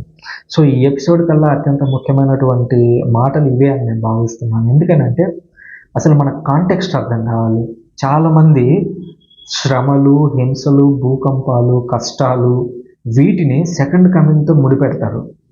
ఆ ముడి పెట్టడం వల్ల ఏమవుతుందంటే యేసుక్రీస్తు చెప్పినటువంటి విషయాలని డివైడ్ చేసుకోలేకపోతున్నారు. డివైడ్ చేసుకోలేకపోవడం వల్ల కష్టాలు, శ్రమలు, కరువులు, భూకంపాలు, రోగాలు అన్నీ కలిపి ఉండేది రెండో రాకడలో అనుకుంటారు. కాదు, అది యేసుక్రీస్తు రెండు ముఖ్యమైనటువంటి విషయాల గురించి మాట్లాడుతున్నాడు. మొదటిది ఏంటంటే యెరూషలేములో దేవాలయం యొక్క కూల్చివేత, అది మొదటిది. రెండవది రెండవ రాకడ లేదా తుది రాకడ అనొచ్చు. సో ఈ రెండు అంశాల గురించి యేసుక్రీస్తు ఒకే చోట మాట్లాడాడు. అందుకేమైందంటే చాలామంది రెండో రాకడ అంటే వీటన్నిటిని కలిపేసుకుంటున్నారు. అప్పుడేమైందంటే రెండో రాకడలో ఎన్ని ఉంటాయి, భూకంపాలు, కష్టాలు, శ్రమలు, హింసలు, అబద్ధ ప్రవక్తలు, నేనే క్రీస్తును, ఇవన్నీ అందులోనే ఉంటున్నాయని ఫీల్ అవుతున్నారు. సో అది రాంగ్ ఒపీనియన్. యేసుక్రీస్తు తన శిష్యులతో ఒకసారి ఏమన్నాడు, ఈ తరము గడిచే వరకు ఇవన్నీ నెరవేరుతాయి అని చెప్తాడు. ఈ తరము అని అంటే 40 సంవత్సరాలు. మరి 40 సంవత్సరాల్లో యేసుక్రీస్తు రెండో రాకడ జరిగిపోయిందా? జరగలేదు కదా. సో అక్కడ మనం అర్థం చేసుకోవాల్సిందంటే యేసుక్రీస్తు మాట్లాడేది 2 ఈవెంట్స్ గురించి. 2 ఈవెంట్స్ అంటే 2 సంఘటనల గురించి యేసుక్రీస్తు మాట్లాడుతున్నాడు. అందులో మొదటి సంఘటన ఏంటి అని అంటే యెరూషలేము రోమా యొక్క యుద్ధం. ఈ యుద్ధం ఎందుకు జరగాలి అనేటువంటి అది కూడా మనకు పాత నిబంధన నుంచి వస్తూ ఉంది. అది మొదటగా మాట్లాడతాము. దాని తర్వాత రెండవ రాకడ. సో మొదటగా యూద రోమా యుద్ధం గురించి మనం మాట్లాడదాం. అసలు విషయం ఏమైంది అని అంటే ఇప్పుడు మనల్ని ఇండియా వాళ్ళని బ్రిటిష్ వాళ్ళు పరిపాలించినట్లుగా ఆ రోజుల్లో యేసుక్రీస్తు జన్మించినటువంటి కాలంలో లేదా దానికంటే ఒక 50-100 సంవత్సరాల ముందు రోమన్ల యొక్క రాజ్యం అనేది పెరిగిపోయింది. సో లేదా రోమన్లు ప్రపంచాన్ని జయించడం ప్రారంభించారు. అప్పట్లో బ్రిటిష్ వాళ్ళు మనల్ని ఆక్రమించినట్లుగా ఆ రోజుల్లో రోమ్ సామ్రాజ్యం ఇజ్రాయెల్ దేశాన్ని కూడా ఆక్రమించింది. సో రోమాలో ఉన్నటువంటి అధికారులు ఇజ్రాయెల్లో ఉంటూ ఇజ్రాయెల్లో ఉండేటువంటి టెంపుల్లో కూడా ఏ ఏ హై ప్రీస్ట్ అంటే వాడు ప్రధాన అర్చకుడు ఎవరు ఉండాలి, దాని కింద ఉండే వాళ్ళు ఎవరు ఉండాలి, ప్రభుత్వాధికారులు ఎవరు ఉండాలి, వాళ్ళు ఏమేమి విధులు చేయాలి అనేది కంప్లీట్గా కూడా వాళ్ళ ధర్మశాస్త్రాన్ని అనుసరింపజేయకుండా రోమన్లు చెప్పేటువంటి మాటలను ప్లస్ యూదుల యొక్క ధర్మశాస్త్రాన్ని రెండిటి మిళితం పెట్టి పాలించడం ప్రారంభించారనమాట. సో అందుకనే చూడండి, యేసుక్రీస్తును చంపాలని చెప్పేసి వీళ్ళు అనుకున్నప్పుడు ఎవరి దగ్గరికి వెళ్ళారు? స్ట్రైట్గా ప్రధాన అర్చకుడు వీళ్ళందరూ కూడా రోమా అధికారుల దగ్గరికి వెళ్ళి వాడిని చంపండి అని చెప్పి కేకలేశారు. అంటే రోమన్ల ద్వారా యేసుక్రీస్తును చంపాలని చెప్పేసి వాళ్ళు డిసైడ్ అయ్యారు. వాళ్ళతో మాట్లాడడానికి, చర్చలు జరపడానికి కూడా ఆ రోజుల్లో సన్హెడ్రిన్ అని ఒక సభ ఉండేది. మనకి ఈ రోజుల్లో సుప్రీంకోర్టు ఉన్నట్లుగా ఆ రోజుల్లో సన్హెడ్రిన్ అని వాళ్ళకి ఒక సుప్రీంకోర్టు లాగా అనమాట. ఆ సుప్రీంకోర్టులో కొంతమంది ధర్మశాస్త్ర ఉపదేశకులు, పరిచయులు, సదుశీలు వీళ్ళందరూ ఉండేవాళ్ళు అనమాట.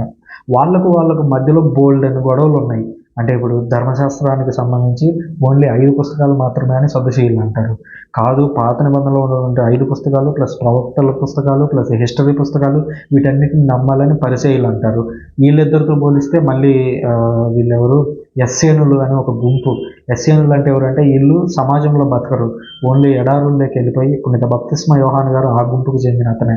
సో ఎడారుల్లోకి వెళ్ళిపోయి ఎడారుల్లో దొరికేవి మాత్రమే తింటూ అక్కడే వాళ్ళు స్క్రోల్స్ రాసేవాళ్ళు. అంటే బైబిల్ అంటే పాత నిబంధన ధర్మశాస్త్రాన్ని మొత్తం రాస్తూ, సో దీన్ని కరెక్ట్గా పాటించేది నేనే, దీన్ని ప్రజలు పాటించడం లేదు అని చెప్పేసి ఆ రోజుల్లో వాళ్ళు అనుకుంటూ ఉండేవాళ్ళు. ఎస్సేనులు అంటారు వాళ్ళని. సో వాళ్ళది ఒక గుంపు. తర్వాత సమరీయులు కేవలం 5 పుస్తకాలు మాత్రమే ఫాలో అవుతారు. సదుశీయులను ఒప్పుకోరు, పరిచయులను ఒప్పుకోరు. వాళ్ళ గొడవ వాళ్ళది. వీళ్ళందరూ పోతే ఇంకొకరు ఉండేవాళ్ళు, తిరుగుబాటుదారులు ఉండేవాళ్ళు. వాళ్ళకి జెలట్స్ అని పేరు. వీళ్ళు ఏం చేస్తారంటే పాత నిబంధనలు అక్కడక్కడ నేను శత్రు రాజ్యాల మీద నేను పగ తీర్చుకుంటానని దేవుడు అక్కడక్కడ మాట్లాడతాడు కదా. సో ఆ మాటలన్నిటినీ కలుపుకొని, సో మనం ఏం చేయాలి అంటే ఆ జాతుల మొత్తాన్ని శిక్షించాలి, మన చుట్టూ ఉన్నటువంటి ప్రజలందరినీ శిక్షించాలి, రోమ రాజుల మీద మనం గెలవాలి అని చెప్పేసి వీళ్ళు జెలట్స్ ఎవరైతే ఉన్నారో వీళ్ళందరూ ఎందుకు కొన్ని ప్రత్యేక ప్రాంతాలకు, హైడింగ్ ప్లేసెస్కి వెళ్ళి వాళ్ళు అక్కడ యుద్ధ శిక్షలు నేర్చుకుంటూ ఉండేవాళ్ళు అనమాట. రోమన్ల మీద అక్కడక్కడ దాడులకు పాల్పడుతూ ఉండేవాళ్ళు. వీళ్ళు మాటు వేసి అట్లాంటి యుద్ధాలు చేస్తూ ఉండేటన్నమాట ఈ జెలట్స్.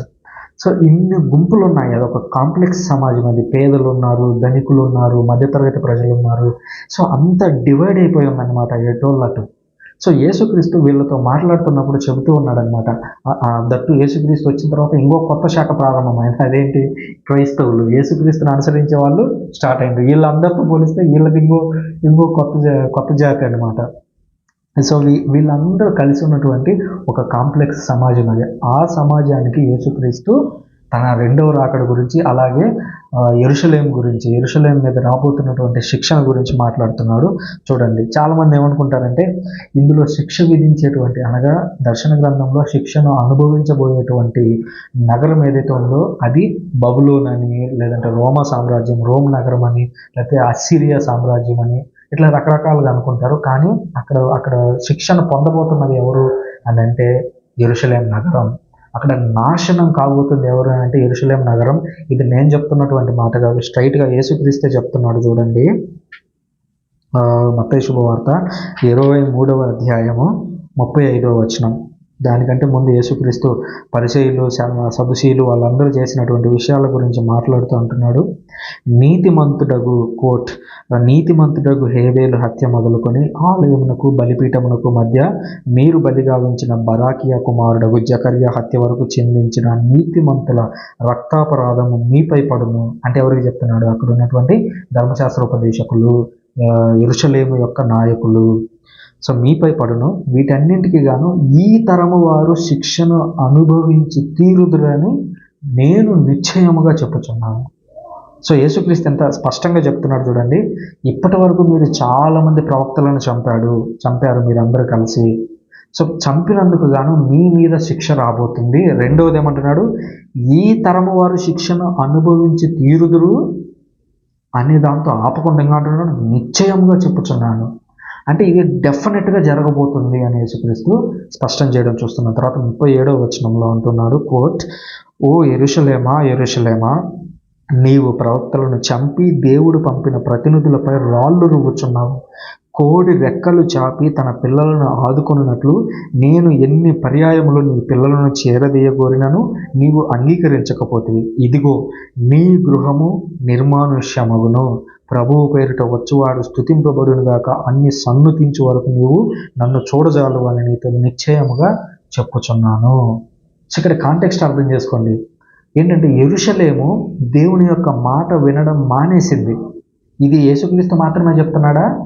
కళ్ళు మూసుకొని పాత నిబంధనకి వెళ్ళిపోండి. ఎక్కడి నుంచి తీసుకుంటారు?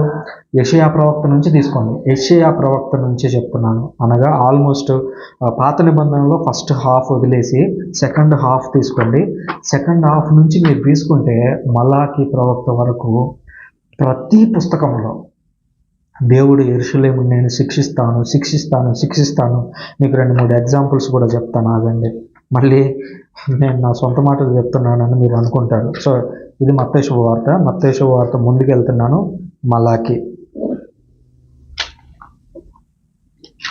మలాకీలో అంటున్నాడు, 3వ అధ్యాయము, మలాకీ ప్రవక్త రాసినటువంటి పుస్తకం 3వ అధ్యాయము 2వ వచనం. కానీ అతడు వేంచేయు దినమును భరింపగలవాడెవడు? అతని ఎదుట నిలబడగలవాడెవడు? అతడు చాకలి వాని సబ్బు వంటి వాడు, లోహములను శుద్ధి చేయు కంసాలి అగ్ని వంటి వాడు.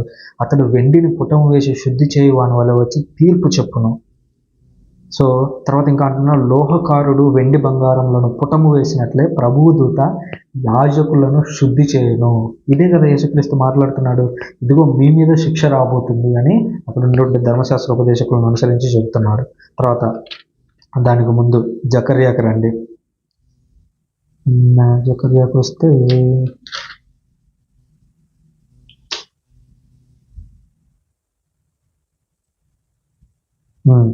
జకర్యా 11వ అధ్యాయము 10వ వచనం. జకర్యా 11వ అధ్యాయం 10వ వచనం. అంతటా నేను అనుగ్రహము అనబడు కర్రను విరిచివేసి ప్రభువు జనులందరితో చేసుకునే నిబంధనమును రద్దు చేసి తిని, నిబంధన రద్దు అయిన దినమున నేను చెప్పినది ప్రభువు వాక్కు అని మందులో బలహీనములై నన్ను కనిపెట్టుకుని ఉన్న గొర్రెలు తెలుసుకొనెను. ఇక్కడ అబ్జర్వ్ చేశారా? దేవుడు నేను ముందుగా నీతో ఒక ఒప్పందం చేసుకున్నాను జెరూసలేంతో. అది ఎప్పటి నుంచో ఉన్న ఒప్పందం అది. సో ఆ ఒప్పందాన్ని రద్దు చేసుకుంటున్నాడు. ఎందుకనంటే వీళ్ళు ప్రభు యొక్క మాటలను వినడం లేదు. ఓకే, ఇంకొక పుస్తకం ఎన్నికకి వెళ్దాము. నేను మీకు ఎగ్జాంపుల్స్ ఎందుకు చెప్తున్నానంటే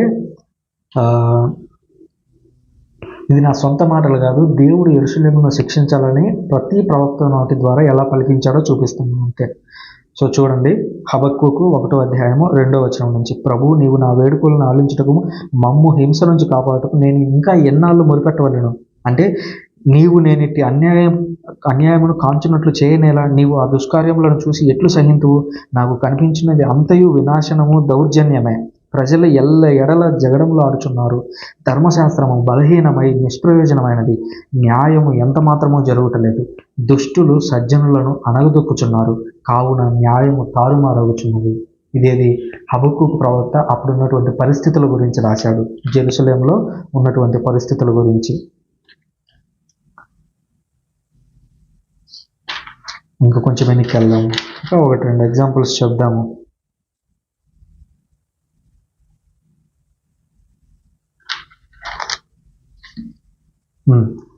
మీకా ప్రవక్త, ఆయనకంటే కొంచెం ముందు మీకా ప్రవక్త 3వ అధ్యాయం మనం చూసినట్లయితే, 3వ అధ్యాయం 5వ వచనం నుంచి చూసినట్లయితే, నా ప్రజలను అపమార్గమును పట్టించు ప్రవక్తను గురించి ప్రభు ఇట్లు నుండుచున్నాడు. తమకు దొరికిన ఆహారం నములుచు సమాధానమని ప్రకటించుచున్నారు. ఎవడైనాను తమ నోట ఆహారం పెట్టని ఎడల యుద్ధము సంభవించునని చెప్పుచున్నారు. ప్రవక్తలారా, మీ దినము గతించినది, మీ సూర్యుడు అస్తమించను, మీరిక దర్శనములు కనజాలరు, భవిష్యత్తును తెలియజేయజాలరు. అంటే అప్పుడు ఏమైంది? పాత నిబంధనలో నిజమైన ప్రవక్తలు కాకుండా అబద్ధ ప్రవక్తలు కూడా వచ్చారు. సో అబద్ధ ప్రవక్తలు అంటే మీరు కేవలం కొత్త నిబంధన గురించి ఆలోచించవద్దు, పాత నిబంధనల నుంచి కొనసాగుతుంది అబద్ధ ప్రవక్తల పరంపర.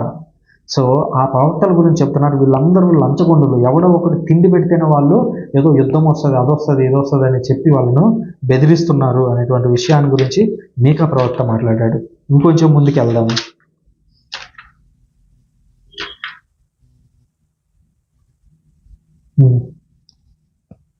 ఆమోసు ప్రవక్త 7వ అధ్యాయము, ఆమోసు ప్రవక్త 7వ అధ్యాయము 2వ వచనం.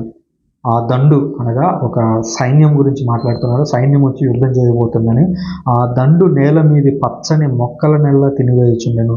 అప్పుడు నేను, సర్వోన్నతుడైన ప్రభు, నువ్వు దయచేసి మన్నింపుము, యాకోబు కొద్ది జనం గలవాడు, అతడు ఎలాగో నిలుచును అని మనవి చేసిను. అంటే ఇక్కడ ఒక భవిష్యత్ ప్రవచనం చెప్తూ ఉన్నాడు. ఏమనంటే పచ్చని మొక్కలన్నింటినీ కూడా ఆ దండు వచ్చి తినివేస్తుంది. అంటే ప్రజలందరూ మంచిగా జీవిస్తూ ఉంటే ఆ సైనికులు లేదా ఆ రోమన్ వాళ్ళు వచ్చి వీళ్ళందరినీ నాశనం చేస్తున్నారు. అంతేకాకుండా వాళ్ళ మీద శిక్షణ చేయడానికి దేవుడు ఒప్పుకున్నాడు అని 8వ వచనం, అనగా ఆమోసు ప్రవక్త 7వ అధ్యాయము 8వ వచనంలో, నేను నా ప్రజలైన ఇశ్రాయేలీయులను దీనితో కొలిచెదను, వారు కొలత తప్పిన గోడ వలెనున్నారు, నేను మరలా మనసు మార్చుకొనను, వారిని శిక్షింపక మానను. అంటే నేను శిక్షించబోతున్నాను, ఇది కన్ఫర్మ్ అని చెప్పేసి చెప్పడం మనం చూస్తున్నాము. ఆ తర్వాత హోషియా ప్రవక్త, జస్ట్ చెప్తున్నాము, మీరు వెనక్కి వెళ్ళి చూసుకోవచ్చు. యెషయా ప్రవక్త నుంచి కూడా, యెషయా ప్రవక్త ఒక్కటి చదువుదాము, ఎందుకంటే ఆయన పెద్ద ప్రవక్త కదా, ఆయన పరలోకంలో ఫీల్ అవుతాడు. వీడు అన్ని చిన్న చిన్న ప్రవక్తలు అన్నీ చదివాడు, పెద్ద ప్రవక్తలు ఆయన నా చదవలేదు అంటాడేమో అని. చూడండి, యెషయా ప్రవక్త 1వ అధ్యాయం 2వ వచనం నుంచి చదువుతున్నాను.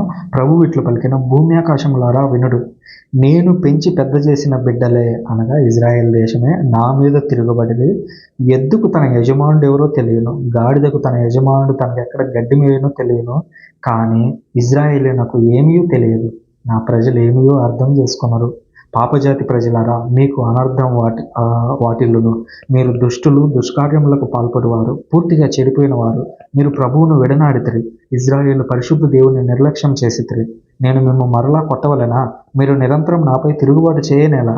ఇజ్రాయేలు, నీ తల ఇప్పటికే గాయములతో నిండి ఉన్నది, నీ గుండె బలహీనమై ఉన్నది, అరికాలు నుంచి నడినెత్తి వరకు నీ దేహమున ఆరోగ్యకరమైన భాగమే లేదు. నీ దేశం నాశనమైనది, నీ నగరములు కాలిపోయినవి, నిన్ను చూస్తుండగానే అన్యజాతి వారు నీ పొలములను ఆక్రమించుకున్నది, అన్యులచే నాశనము చేయబడిన దానివల్లే అది పాడైపోయాను. సియేను కుమార్తె శత్రువుల ముట్టడికి గురి అయిన ద్రాక్ష తోటలోని గుడిసె వలెను, దోస తోటలోని పాక వలెను ఏకాకిగా వదిలివేయబడినది. సో దేవుడు ప్రతి చోట, యేసుక్రీస్తు మాటలను నేను చూపించాను, అలాగే ప్రవక్తల నుంచి కూడా, ప్రతి ప్రవక్త నుంచి కూడా నేను చూపించాను. ఇంకా మీరు ఇర్మియా చదవండి, జకర్యా చదవండి, యెహెజ్కేలు ప్రవక్త రాసినటువంటి గ్రంథాన్ని చదవండి, వీటన్నిటిలోనూ కలెక్టివ్గా చెప్పినటువంటి విషయం ఏంటంటే ఇజ్రాయేలు మీదకి శిక్ష రాబోతుంది. ఆ శిక్ష ఏంటిది అని అంటే యూదా రోమన్ల యుద్ధము. సో దాని గురించి యేసుక్రీస్తు ఇంకా మాట్లాడుతూ అంటున్నాడు, 24వ అధ్యాయం 3వ వచనంలో అంటున్నాడు, ఈ దేవాలయాన్ని పడగొట్టబడుతుంది అని చెప్పి 24వ మొదటి వచనం నుంచి చదువుతాను, ఇంకొంచెం క్లియర్గా అర్థమవుతుంది. యేసు దేవాలయం నుంచి వెళ్ళుచుండగా ఆయన శిష్యులు ఆ దేవాలయపు కట్టడములను ఆయనకు చూపింపవచ్చిరి. వీటన్నింటినీ మీరు చూస్తున్నారు కదా, ఇది రాతిపై రాయి లేకుండా పడగొట్టబడిందని మీతో నిశ్చయంగా చెప్పుచున్నాను అని యేసు పలికెను.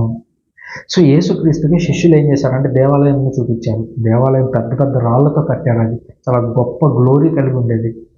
దాన్ని చూపిస్తూ అంటున్నాడు యేసుక్రీస్తు, రాతి మీద రాయి లేకుండా ఇది పడవేయబడును అని చెప్పాడు. ఎప్పుడు జరిగింది అది? ఈ బోధకులు ఎవరైనా సరే, హిస్టరీ తెలిసిన వాళ్ళకి ఈ విషయం తెలుస్తుంది. క్రీస్తు శకం 70లో రోమన్లకు యూదులకు మధ్య ఒక పెద్ద యుద్ధం జరిగింది. ఇది మన దేశంలో కదా, బ్రిటిష్ వాళ్ళ మీద తిరగబడ్డారు కదా 1857 సంవత్సరంలో. దాని తర్వాత ఇంకా తిరుగుబాటు ఎక్కువైంది. ప్రతి చోట ప్రజలు సహాయ నిరాకరణ చేసినప్పుడు వాళ్ళు మన దేశాన్ని వదిలిపెట్టి వెళ్ళిపోయారు తర్వాత 20వ శతాబ్దం మొదట్లో. సో అట్లాగే వాళ్ళకి అనగా క్రీస్తు శకం 70లో తమను పాలిస్తున్నటువంటి రోమాకి ఎవరైతే పాలింపబడుతున్నారో ఇజ్రాయేల్లో వాళ్ళకి మధ్య యుద్ధం జరిగింది. ఆ యుద్ధం జరిగినప్పుడు వీళ్ళు ఏం చేశారంటే రోమన్లు ఈ దేవాలయాన్ని కూల్చేశారు. ఎంతగా కూల్చేశారంటే అప్పట్లో ఈ దేవాలయాన్ని కట్టేటప్పుడు సొలొమోను సిమెంట్తో పాటుగా, ఆ రోజుల్లో ఏదో సున్నమో ఏదో కలిపి పూసింటారు, సిమెంట్ అని చెప్పి ఆయన లిటరల్గా సిమెంట్ అనుకోవద్దు, సున్నమో ఏదో కలిపి పూసి పెట్టింటారు కదా, దాంతోపాటు గోడల మధ్యలో బంగారాన్ని పోసి పెట్టాడు ఎవరు? సొలొమోను. ఎందుకంటే అంత గొప్పగా కట్టాడు. సో దాన్ని, ఆ బంగారం కోసం వాళ్ళు దేవాలయం మొత్తాన్ని కూల్చేశారు రోమన్లు. సో ఈ విషయం ఎప్పుడు జరిగింది? క్రీస్తు శకం 70లో జరిగింది. కానీ దీన్ని రెండో రాకడికి జనాలు అప్లై చేసుకుంటారు. తర్వాత 24వ అధ్యాయంలోనే 3వ వచనంలో మళ్ళీ శిష్యులు వచ్చి అడుగుతున్నారు, ఆ దేవాలయం అంతా పడగొట్టబడింది కదా, ఇదంతా ఎప్పుడు జరుగును? అసలు నీ రాకడికి సూచనలు ఏంటి? లోకాంతం ఎప్పుడు జరుగుతుంది అని శిష్యులు వచ్చి యేసుక్రీస్తుతో మాట్లాడుతున్నారు. అప్పుడు యేసుక్రీస్తు అంటున్నాడు, అనేకులు నా పేరిట వచ్చి 5వ వచనం 24వ అధ్యాయము మత్తయి సువార్త 24వ అధ్యాయం 5వ వచనం, అనేకులు నా పేరిట వచ్చి నేనే క్రీస్తును అని అందరూ మోసగింతురు. మీరు యుద్ధములను గూర్చియు వాటికి సంబంధించిన వార్తలను గూర్చియు విందురు, కానీ కలవరపడవద్దు. ఇదన్నీ జరుగుతీరును, కానీ అంతలోనే అంతము రాదు. జాగ్రత్తగా గమనించండి, యేసుక్రీస్తు డివైడ్ చేస్తున్నాడు అక్కడ 2 భాగాలుగా. మొదటిది ఏమంటున్నాడు? మీరు యుద్ధములను గురించిన వార్తలు వింటారు, కానీ భయపడవద్దు, అవన్నీ జరుగుతీరును, కానీ అంతలోనే అంతం రాదు. సో అంటే అంతాన్ని, అంతకు ముందు జరుగుతున్నటువంటి యుద్ధాన్ని యేసుక్రీస్తు సెపరేట్ చేశాడు. సో అంతము అంటే రెండవ రాకడ, యుద్ధము అంటే రోమన్లకు యూదులకు మధ్య జరిగినటువంటి యుద్ధము. ఇంకా చూడండి అంటున్నాడు, ఒక జాతి మరొక జాతిపై, ఒక రాజ్యం మరి ఒక రాజ్యంపై దాడి చేయును, అనేక ప్రదేశములందు కరువులు భూకంపములు వచ్చును. ఇవన్నీ ప్రసవ వేదన ప్రారంభ సూచనలు. ప్రసవ వేదన ప్రారంభ సూచనలు. అసలు దాని యొక్క ఉద్దేశం ఏంటి? పిల్లవాడు గర్భంలో నుంచి బయటికి రావాలి. కానీ దానికంటే ముందు ఏం జరుగుతుంది? పురిటి నొప్పులు వస్తాయి. ప్రసవ వేదన ప్రారంభ సూచికలు. అంటే ఆ యుద్ధం ఏదైతే జరగబోతుందో ఆ యుద్ధం ఏంటిది? ప్రసవ వేదన వంటిది. సో బిడ్డ ఎప్పుడైతే బయటికి వస్తాడో అదేంటి? అది రెండో రాకడ. సో రెండింటికి మధ్య డిఫరెన్స్ యేసుక్రీస్తు చూపిస్తున్నాడు క్లియర్గా. సో ఇంకా అంటున్నాడు, జనులు మిమ్ము శ్రమల పాలు చేసి చంపుదురు, నా నిమిత్తం అందరూ మిమ్ము ద్వేషింతురు. ఆ దినములలో అనేకులు పతనమగుదురు, ఒకరినొకరు మోసగించుకుందరు, ద్వేషించుకుందరు. కపట ప్రవక్తలు అనేకులు బయలుదేరి ఎందరినూ మోసగింతరు.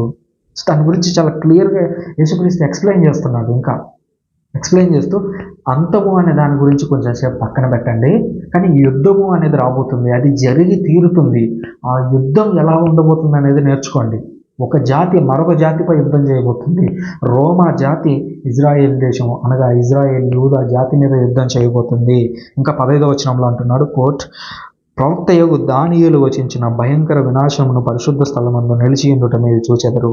అప్పుడు యూదయ సీమలో ఉన్నవారు పర్వత ప్రాంతములకు పారిపోవలెను. చాలామంది ఏమంటారంటే ఇది రెండో రాకడ గురించి చెప్తున్నాడు అనుకుంటారు. రెండో రాకడ జరిగితే ఎవడన్నా పర్వత ప్రాంతానికి పారిపోతే వాడు వదిలేయబడతాడా? యేసుక్రీస్తు ఎందుకు చాలా జాగ్రత్తగా చెప్తున్నాడు ఆలోచించండి. ఇక్కడ డివైడ్ చేస్తున్నాడు. ఆయన ఏమంటున్నాడంటే అది చూసినప్పుడు, ఏది చూసినప్పుడు అంట, దానియేలు వచించిన భయంకరమైన వినాశమును పరిశుద్ధ స్థలం నందు చూసినప్పుడు. అంటే ఆ రోజుల్లో రోమన్లు ఏం చేశారంటే వాళ్ళు పూజించే దేవుడి యొక్క బొమ్మలను తీసుకొని వచ్చి ఇజ్రాయెల్ దేశంలో పెట్టారు. ఇజ్రాయెల్ దేశంలో ఉన్నటువంటి టెంపుల్లో పెట్టారు. అంటే నిజమైన టెంపుల్ ఏదైతే ఉందో దాని స్థానంలో వేరే విగ్రహాలను తీసుకొని వచ్చి పెట్టారు. సో ఇది చూడగానే మిమ్మల్ని ఏం చేయమన్నాడు, మీరందరూ యూదయ సీమలో ఉన్నటువంటి వారు పర్వత ప్రాంతానికి పారిపోవాలి, ఎందుకంటే అప్పుడు ఒక యుద్ధం జరగబోతుంది. ఇంకా అంటున్నాడు చూడండి, తన సామాగ్రిని తీసుకుంటే కిందికి దిగి రాకూడదు. ఆ తర్వాత పొలంలో పనిచేయవాడు తన పై వస్త్రం తీసుకుంటూ ఇంటికి వెళ్ళరాదు, అనగా వెనక్కు మరలిపోరాదు. గర్భిణులకు బాలింతలకు ఆ రోజుల్లో ఎంత శ్రమ. నీ పలాయనము శీతకాలం అందైనను విశ్రాంతి దినమైనందును కాకుండాన్నట్లు ప్రార్థింపుడు. సో యేసుక్రీస్తు ఒకవేళ రెండో రాకడ గురించి మాట్లాడితే నువ్వు ఎక్కడున్నా కూడా ఎత్తబడతావు కదా. నువ్వు కొండల దగ్గరికి వెళ్ళి జాగ్రత్తగా ఉండు. ఒకవేళ నువ్వు ఇంటి దగ్గర ఏదో మర్చిపోయి వచ్చావు, పొలంలో పని చేసుకుంటున్నావు, ఆ భయంకరమైనటువంటి వినాశనం అనే దాన్ని తీసుకుని వెళ్ళి ఇజ్రాయెల్ టెంపుల్లో పెట్టగానే అది జరగగానే మీరు పొలంలో ఉంటే పొలంలో నుంచే మీరు కొండలకు పారిపోవాలి అని చెప్తున్నాడు. ఆ తర్వాత అంటున్నాడు ఇంకా, గర్భిణులకు బాలింతలకు ఆ రోజుల్లో ఎంత శ్రమ. ఎందుకంటే గర్భిణులు బాలింతలు వాళ్ళు ప్రసవించబోతున్నటువంటి వారు కొండల్లోకి వెళ్ళి దాక్కోవాలి. వాళ్ళకి ఎంత ఇబ్బందికరమైనటువంటి పరిస్థితులు చూడండి. ఇంకా అంటున్నాడు, మళ్ళీ దాన్ని డివైడ్ చేయడానికి అంటున్నాడు 27వ వచనంలో, మనుష్య కుమారుని రాకడ తూర్పు నుండి పడమటి వరకు మెరుపు మెరిసినట్లు ఉండును. సో మీరు పారిపోయి దాక్కోండి. ఇది ఒకటో విషయం. ఇది ఎప్పుడు జరుగుతుంది? యూదా రోమన్ యుద్ధం జరిగినప్పుడు మీరు వెళ్ళి దాక్కోండి. అయితే రెండవ రాకడ అనేది ఎలా ఉంటుందో కూడా ఈ మాటలోనే చెప్తున్నాడు. మనుష్య కుమారుని రాకడ తూర్పు నుండి పడమటి వరకు మెరుపు మెరిసినట్లు ఉండును. ఇక్కడ పారిపోయేంత సీన్ ఉంటుందా? ఇంటికి వెళ్ళి అదేదో మర్చిపోయి వస్తే తీసుకొని పోయి వచ్చి కొండల్లో దాక్కునేంత సమయం ఉంటుందా రెండో రాకడ జరిగితే? ఒక మెరుపులాగా వచ్చి వెళ్ళిపోతుంది అన్నది. అంటే రెండింటిని డివైడ్ చేస్తున్నాడు. సో ఎందుకు పారిపోమంటున్నాడు? ఇది మనం అర్థం చేసుకోవాల్సినటువంటి విషయం. నాకు తెలిసి ఈ విషయాన్ని పునీత లూకా గారు చాలా చక్కగా వివరించారు. లూకా సువార్త 21వ అధ్యాయము 21వ అధ్యాయంలో 20వ వచనం నుంచి చూడండి. అంటున్నాడు యేసుక్రీస్తు, యెరూషలేము ముట్టడింపబడుటను కాంచినప్పుడు మీ దానికి వినాశనము సమీపించినదని గ్రహింపుడు. అప్పుడు యూదయ సీమలో ఉన్నవారు పర్వతంలోకి పారిపోవలెను. క్రిస్టియన్స్కి చెప్తున్నాడు యేసుక్రీస్తు. తనని ఎవరైతే అనుసరిస్తున్నాడో వాళ్ళకి చెప్తున్నాడు. ఏమని అంటే, యెరూషలేము ముట్టడింపుటను కాంచినప్పుడు. అంటే యెరూషలేమును ముట్టడించేది ఎవరు? రోమన్లు ముట్టడించినప్పుడు మీరు దాన్ని చూడగానే పారిపోండి. ఎక్కడికి పారిపోవాలి? కొండల్లోకి పారిపోవాలి. అప్పుడు ఏమవుతుంది? వాళ్ళు ప్రాణాలు దక్కించుకుంటారు. ఇది లిటరల్గా హిస్టారికల్గా జరిగినటువంటి విషయం. క్రీస్తు శకం 70లో లక్షలాది మంది యూదులు చనిపోయారు. కానీ క్రైస్తవుడు ఒక్క క్రైస్తవుడు కూడా చచ్చిపోలేదు. అందుకే చూడండి, యేసుక్రీస్తు కూడా అన్నాడు లూకా సువార్త 21వ అధ్యాయం 19వ వచనంలో, మీ సహనం వలన మీరు ప్రాణములను దక్కించుకొందురు. ఇంకా అంటున్నాడు 18వ వచనంలో, మీ తల వెంట్రుక కూడా రాలిపోదు, మీ సహనం వలన మీరు మీ ప్రాణములను దక్కించుకొందురు.